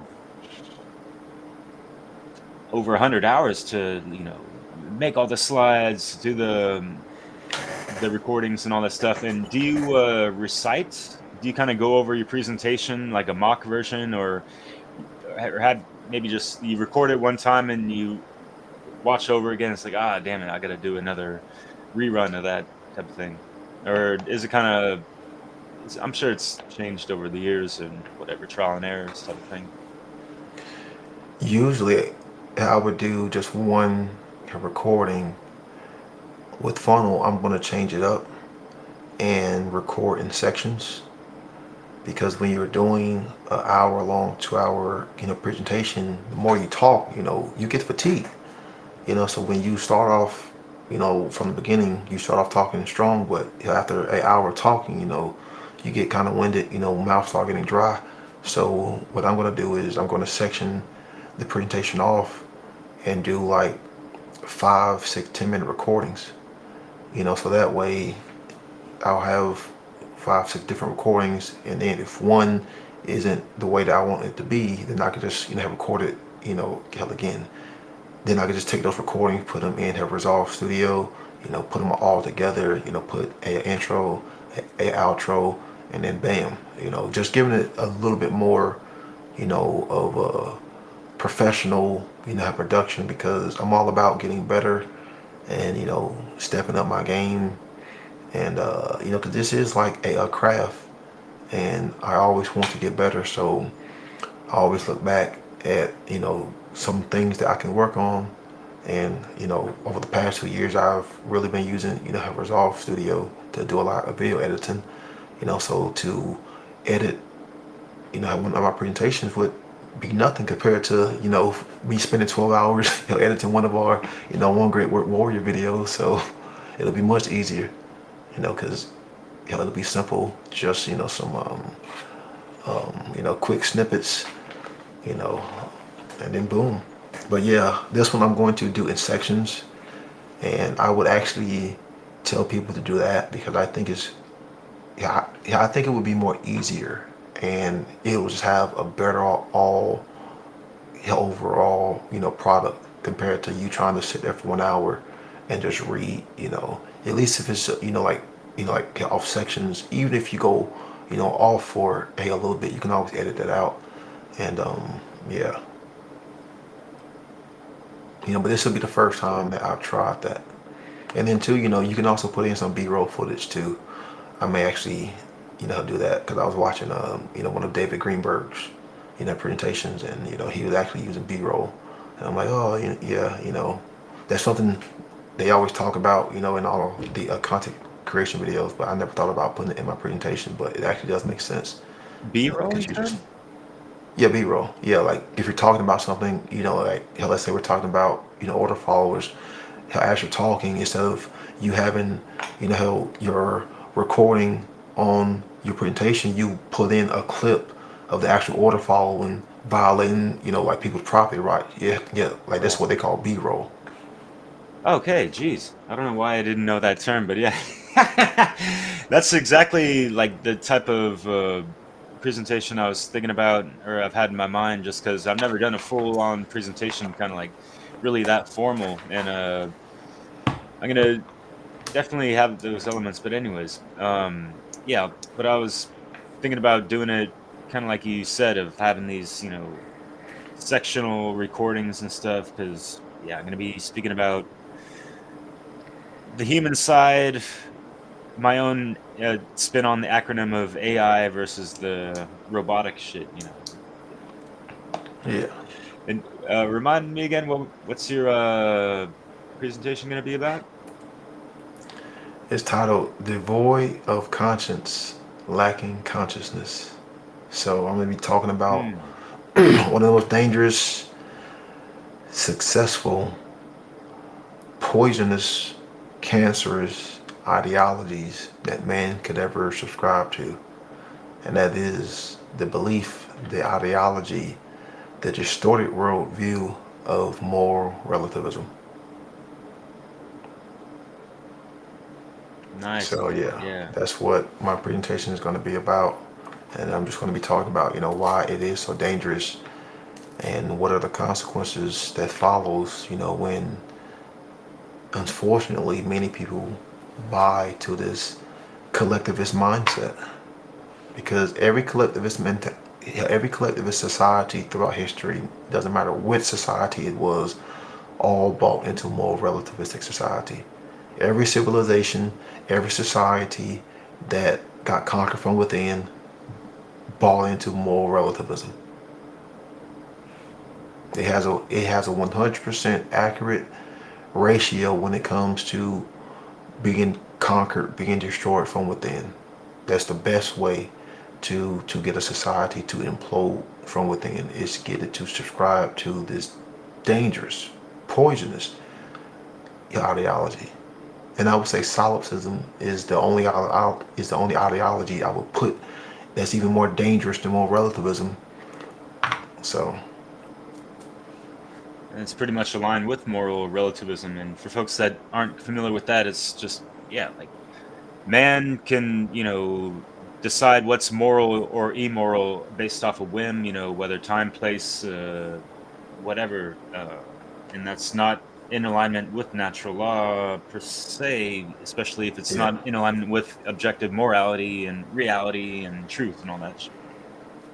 yeah, Yeah, because that at way. the heart of moral relativism, you're saying that there is no objective truth when it comes to right and wrong behavior. So at some level, you believe that right and wrong are subjective and aren't objective. Well, that is just a small step below solipsism, because the solipsistic person would say there's no such thing as objective truth. So yeah, like you're pretty much saying the same thing. It's just when it comes to moral relativism, it's being filtered down into moral behavior, because the moral relativist would say there's no such thing as objective right and wrong. Just like the solipsistic person would say there's no such thing as objective truth. Yeah. Moral relativism is, yeah, it is. Yeah, Theo. Thanks. Yeah, like that's why it's such a dangerous ideology. It destroys freedom, like just like Mark, said, because it does. And like that's what we are seeing now. Like how many people, buy into this poisonous worldview. Every person who voted subscribes to more relativistic, ideology. Every person who says we need order followers, like every person who says we need external authority, subscribes, believes in moral relativism. Yeah, and that makes a lot more sense than, money is the root of all evil. Well, like, isn't money, like the construct of it or how it's been used to manipulate humanity? That's from the moral relativistic, operative, mind state, in just like being a dominator and all that shit, right? Yeah, Aligned with yeah, Earth, being right? a taker. Yeah, yeah. So that's what I'm going to be talking about doing Hell Funnel 4. And Awesome. yeah, my presentation is going to be a good one. Fuck yeah, looking forward to that. And as well as so many other great presenters. And Theo Lukes Yeah. will be throwing in some interludes of music. That'll be awesome. And to round it off, I don't want to take too much of your time. I know it's kind of getting late. We're almost going on 4 hours. Awesome. What was and when was your first presentation?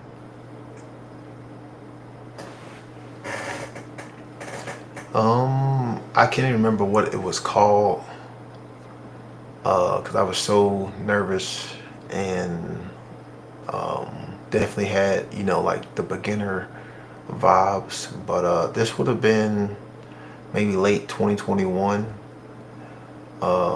Wait, no, late 2020. Like whenever the dumb shit with COVID, Yeah. yeah, started.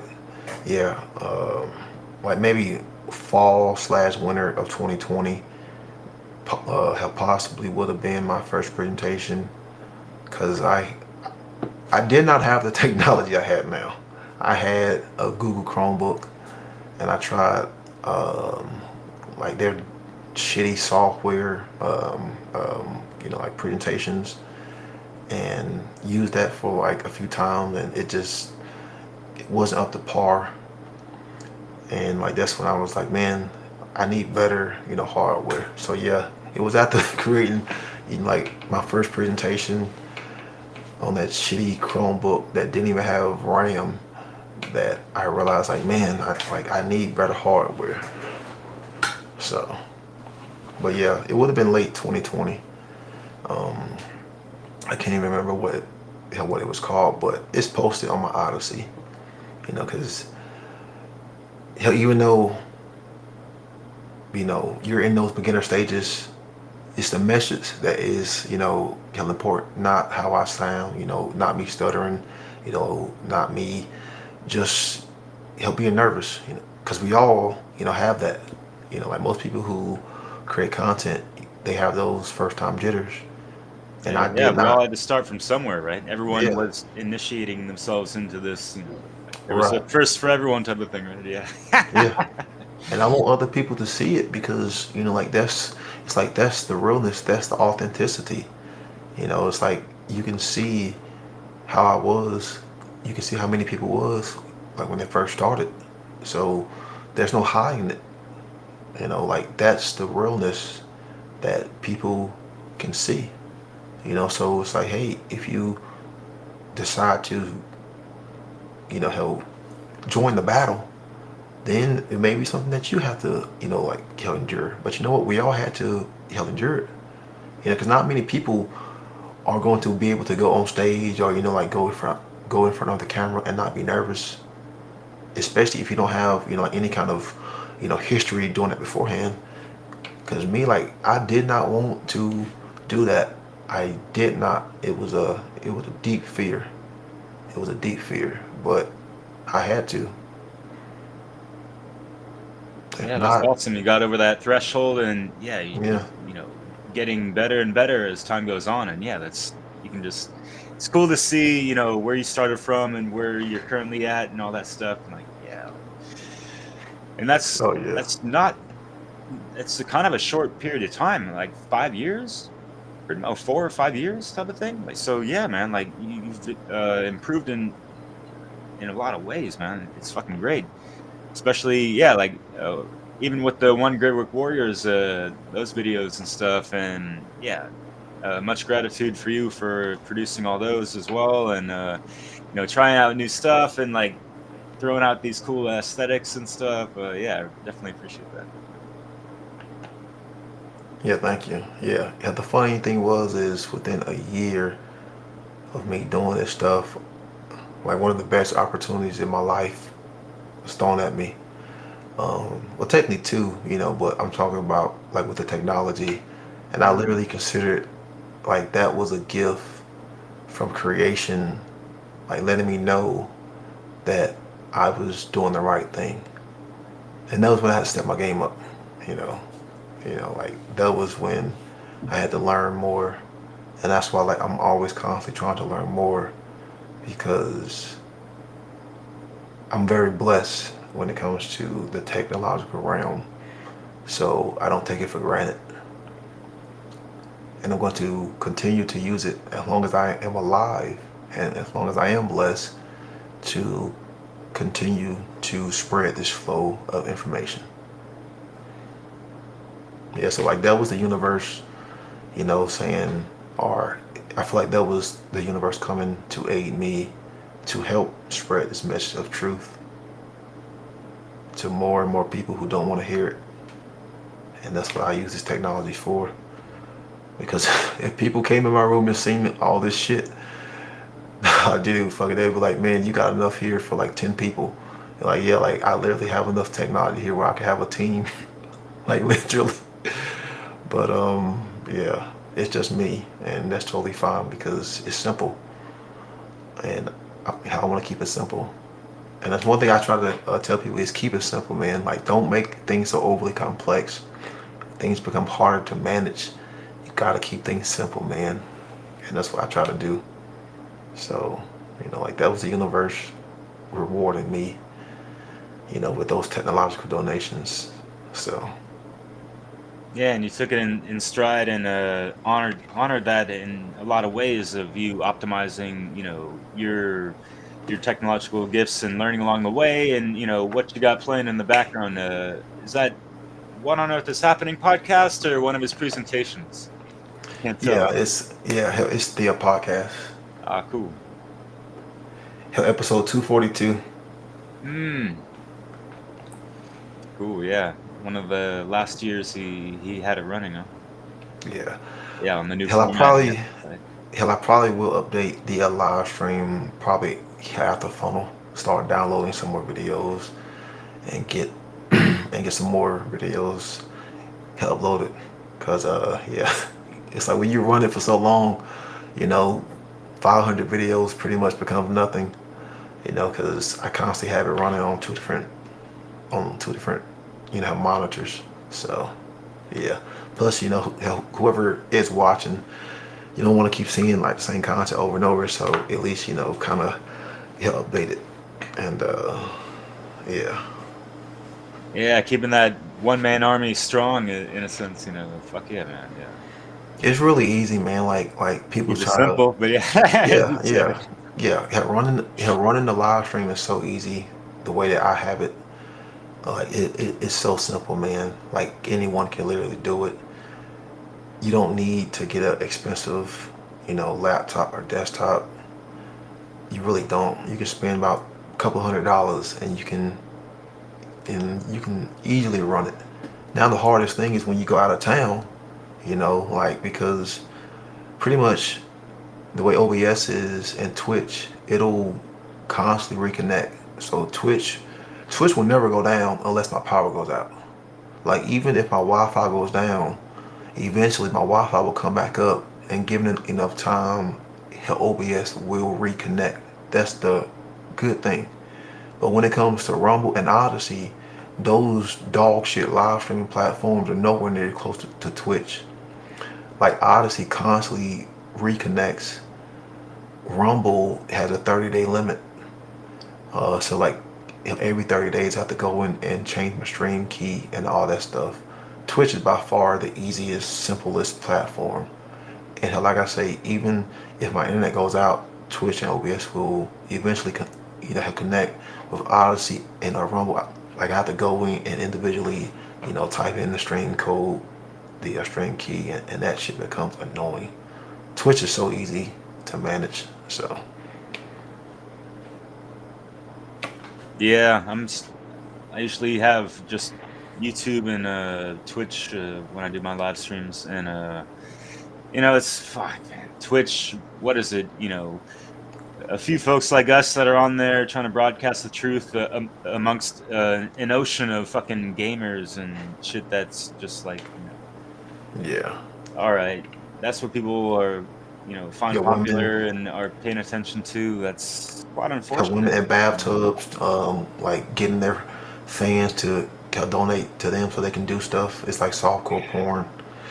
I would live stream to YouTube, but YouTube ain't worth me having on it, because I would really like to run a 24/7 4K live stream to YouTube, because as far as I know, that's the only platform where I could 4K live stream to, and I have two desktops that have just been sitting here collecting dust, where I can take all of that stuff and put it on there and just do a 4K 24/7 live stream to YouTube, which I don't think no one in this community is doing. But just my shit would be censored so quick, especially some of those videos. So yeah, I'm waiting for Twitch to bring in the 4K live streaming, because it can easily be done, and it just brings better quality, as far as bringing out this information. And that's what I want to continue to focus on, is getting better and better, like quality, and not like just putting out more stuff, more videos. Is getting better at this craft, and how can I continue the flow of this information as best as I can. And that's what my dedication to the truth is. Fuck yeah, man. That's really admirable of you. And yeah, I love the fact, you always walk with that humble step as well. And yeah, I feel you of just like, hey, we're no one special. We're just, trying to be that vessel of truth and try to come with that fresh spring water amidst all the poison wells out there of disinformation, whatever the fuck, right? Last question I got for you, now that you kind of like made me think about it as well, of just, yeah, if you want to share with the folks listening of what you have going on for future projects, presentations after the funnel, anything on your plate aside from them good old One Great Work Warriors? What's on my plate? Exactly fucking nothing. Just for the fact is I don't get bent out of shape, like these days, feeling like I have to create a video and stuff like that. Definitely from what I'm seeing in society, there's no rush for humanity to get toward freedom. The only rush we seem to be, like doing is jumping off a fucking cliff. So there is like nothing lined up as far as presentations. Cause like I said, I try to keep things simple. Like I try not to have so much stuff booked up, but there are some individuals who I have to get back to as far as interviews, because I told them that I'm going to be working on, a funnel presentation, like Rick, Evolution, so yeah, I'll get back to them because because I did give them my word, like, hey, like at the funnel, how, stay in contact. So I will honor, those, but like outside of that, I mean, whatever comes to mind, when that time comes, then shit, who knows? But there really isn't anything planned, outside of getting the live stream updated and getting more, videos, possibly actually more, individuals can upload their content onto the live stream. But that's pretty much it. I honestly just like managing the live stream because I have my own little channel that's 24/7 on 3 different platforms, so it's like 3 different stations where I can send the link to anybody and they can tune in, keeping that managed because it's simple and easy. It's 24/7 and, can still do things on the side as far as presentations and the interviews, stuff for the One Great Work, Warriors, when I see fit. But, now my goal is on, quality and not, like quantity. Because like I say, I spend a lot of time like behind the scenes trying to learn more, like how to get better at the craft. So it's like now I spend like 50% like of my time like learning like how can I get better at what I do. Because I think a lot of people kind of stay stagnant, like where they're at. And it kind of forces me to get better because, like I say, if I'm getting all this technology donated to me, I kind of have to keep up with it and kind of got to learn how to use it. So it kind of forces me to be on my game.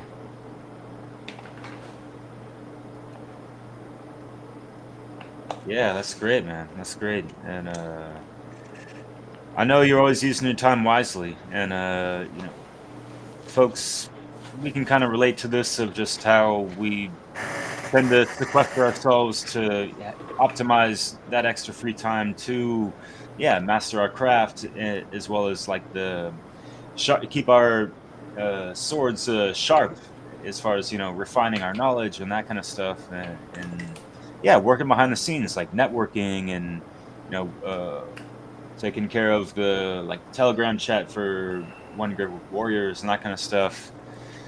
Even though we've had thoughts about is this actually serving a good purpose and that kind of stuff, and it's to each their own. People can and it's just how I view life. Like you get out of it what you put into it, right? So if people are there to learn and build off of each other and share little tips and pointers, like, hey, like, do you know about this website? You can download videos easy, or this has a free GIF maker, or anything that can, or like, I think I even posted something, you spoke about fonts. There's a couple websites that have like 1,000 free fonts you could download and that kind of stuff. And the font.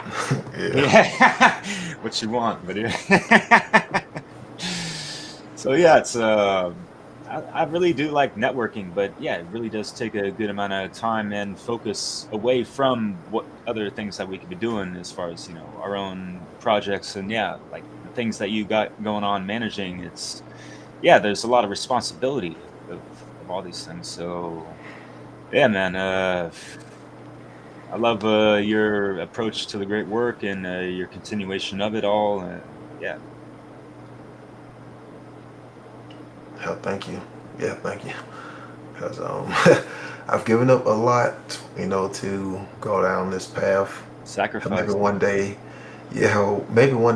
I'll talk about how I like literally made a choice to not pursue a truly well-deserved umpiring career, and chose to do this because I knew all the right people, and I had all the right connects. And then COVID came, and you kind of pissed those people off because you think outside the box, and then it's like fuck you.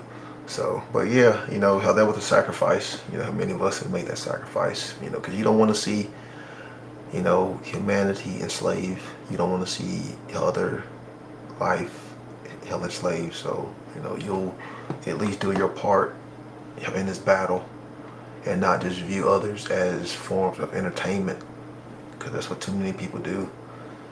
And that's why I try to stay away from a lot of group chats and a lot of chats about natural law, because honestly, a lot of people just aren't there for the correct reasons, sadly. Like, yeah, there are some good individuals, who may have questions, who may be there to truly learn. But a lot of the individuals they're just there for entertainment.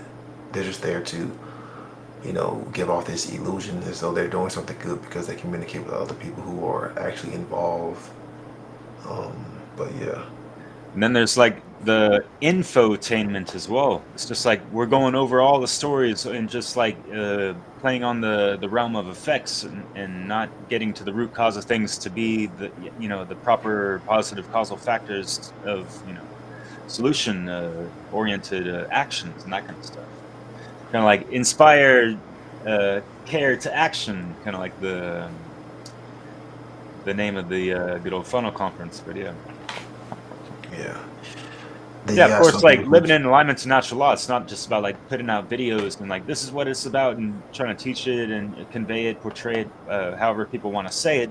It's really just about acting, living it on a daily basis. Like, If anyone can,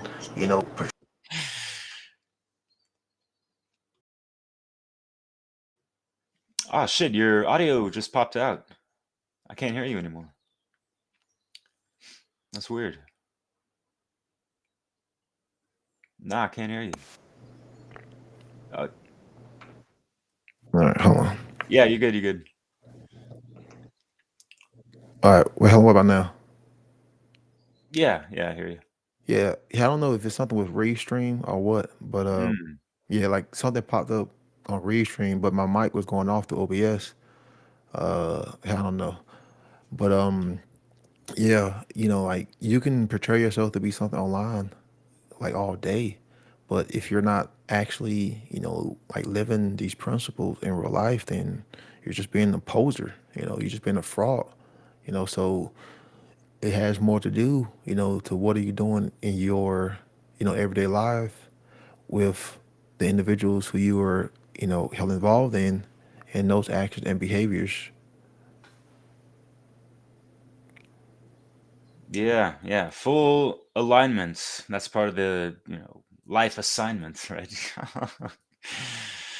the emotions or thoughts, especially first and foremost, right? Mentalism, first principle, emotions, and then so be the actions, and sowing in the good seeds to reap, a positive outcome in regards to cause and effect. Which, pause for respect on.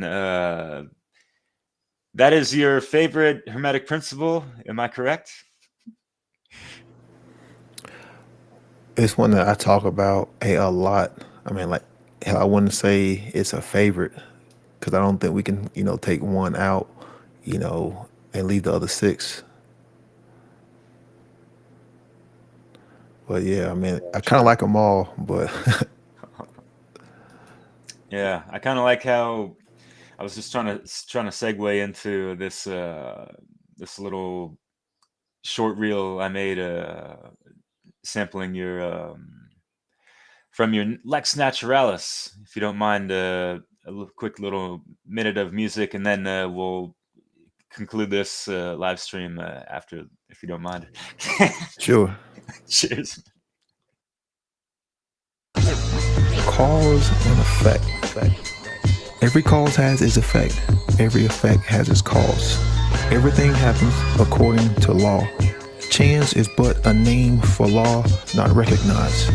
There are many planes of causation, but nothing escapes the law. This principle embodies the fact that there is a cause for every effect and an effect for every cause. Everything happens according to law, that nothing ever merely happens, that there is no such thing as chance. Yet while there are various planes of cause and effect, the higher dominating the lower planes is still nothing ever entirely escapes the law. Getting people to understand that, hey, no matter what you do, good or bad, there's going to be an effect. But the problem is we have too many people stuck in the realm of effects and not enough people stuck in the realm of cause.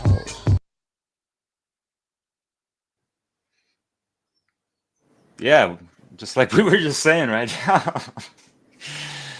Oh man, it's still hard for me to hear myself speak. Dude, yeah. Really, after all these years, I thought you got used to it, but No, it still sounds like shit to me.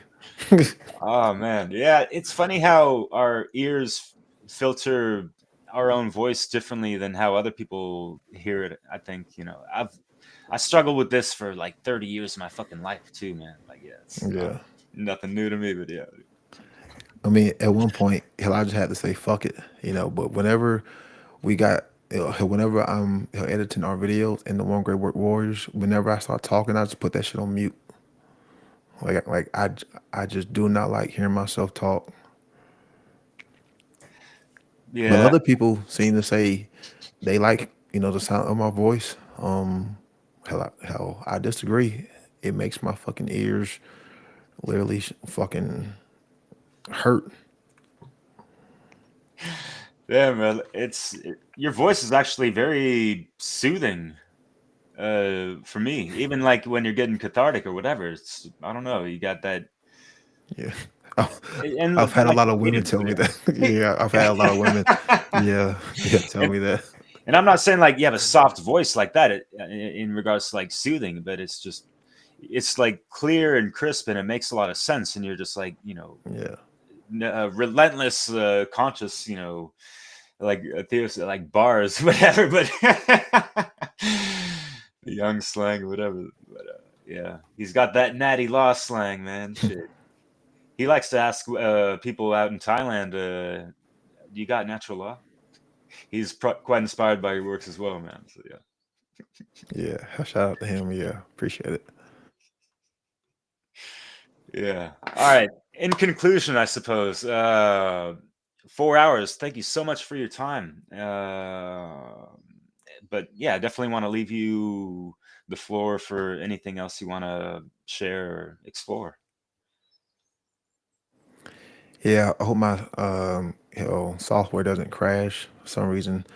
Hell, I got to update some things because I hate updating software. like I'll go as long as possible without updating. Matter of fact, quick story. The had a live stream crash twice before I went to Vegas because I didn't update it for like 6 months. And it was this big Windows security update. And if you didn't update it, it would just turn your shit off. So I had to update it. So probably tomorrow morning I need to update some software. But yeah, her last things, yeah, seems Nemesis is gonna be coming for that ass. You know, take it how you like it, take it how you want to, interpret it the way you want to. I'm not just talking about, from an individual, level, talking about, like humanity. So, but there's still time for, for us to flip the script per se. But it's going to take a lot of requirements. It's going to take a lot of will. It's going to take a lot of care. It's going to take a lot of force. It's going to take a lot of sacrifice, a lot of fortitude. So, closing remarks, we get what we're owed. Like, how I keep it simple. Like, humanity gets what is owed. And that's what we deserve. So, I'll end on that. Yeah, brother. Thank you so much again for your time and your great works, and allowing me to have you on and show this again. Yeah, thank you. Yeah, thank you too. I'm glad that it's still up on my live stream section of YouTube as well. Of running through your, what was it, 3 hour long or 7 hours? Lex Naturalis, 5 hours? Jeez, I forget, but yeah. And then we kind of went on for like 4.5. Okay. Yeah. Oh no. Yeah. Hell, the actual presentation was like 4.5, but the one how you did, it was way longer. Yeah. Right. Yeah. I get those mixed up, but yeah. Folks can check out that. But yeah, obviously, go to Brandon's, or we got the One Great Work Warriors. You got a tap link or link tree, bio link, whatever people want to call it these days. Whatever makes sense to people, right? Usually, I think in the chat, website should have popped up for that. But anyways, you will see us again soon on the Funnel, Freedom Under Natural Law Conference, as well as the One Great Work Warriors. And with that said, just got a little 1 minute outro to wrap it all up. And thank you once again, my friend, and to everyone else out there listening, out there in internet land, out in the ethers, right? Wherever you are, remember the universe is always watching. And are you able to balance out the scales, even in real time? It can sound hard to do, or easier said than done, and all this stuff, but every day we're presented with these choices. So just try to choose morally correct and do right. So right on, huh? And write on your book of life the right things, and as above, so below, and the correspondence of that rippling out into the reality, and hopefully having it aligned to objective morality and all that good shit, right? So yeah. Yeah, right on. Yeah. All right, take care out there, y'all, and see you whenever. Put it together. Nah, shout out to everybody in the lobby. Rise up, rise up, rise up. Like the bright coursing rays of light bathing the shell. Nectar, nature.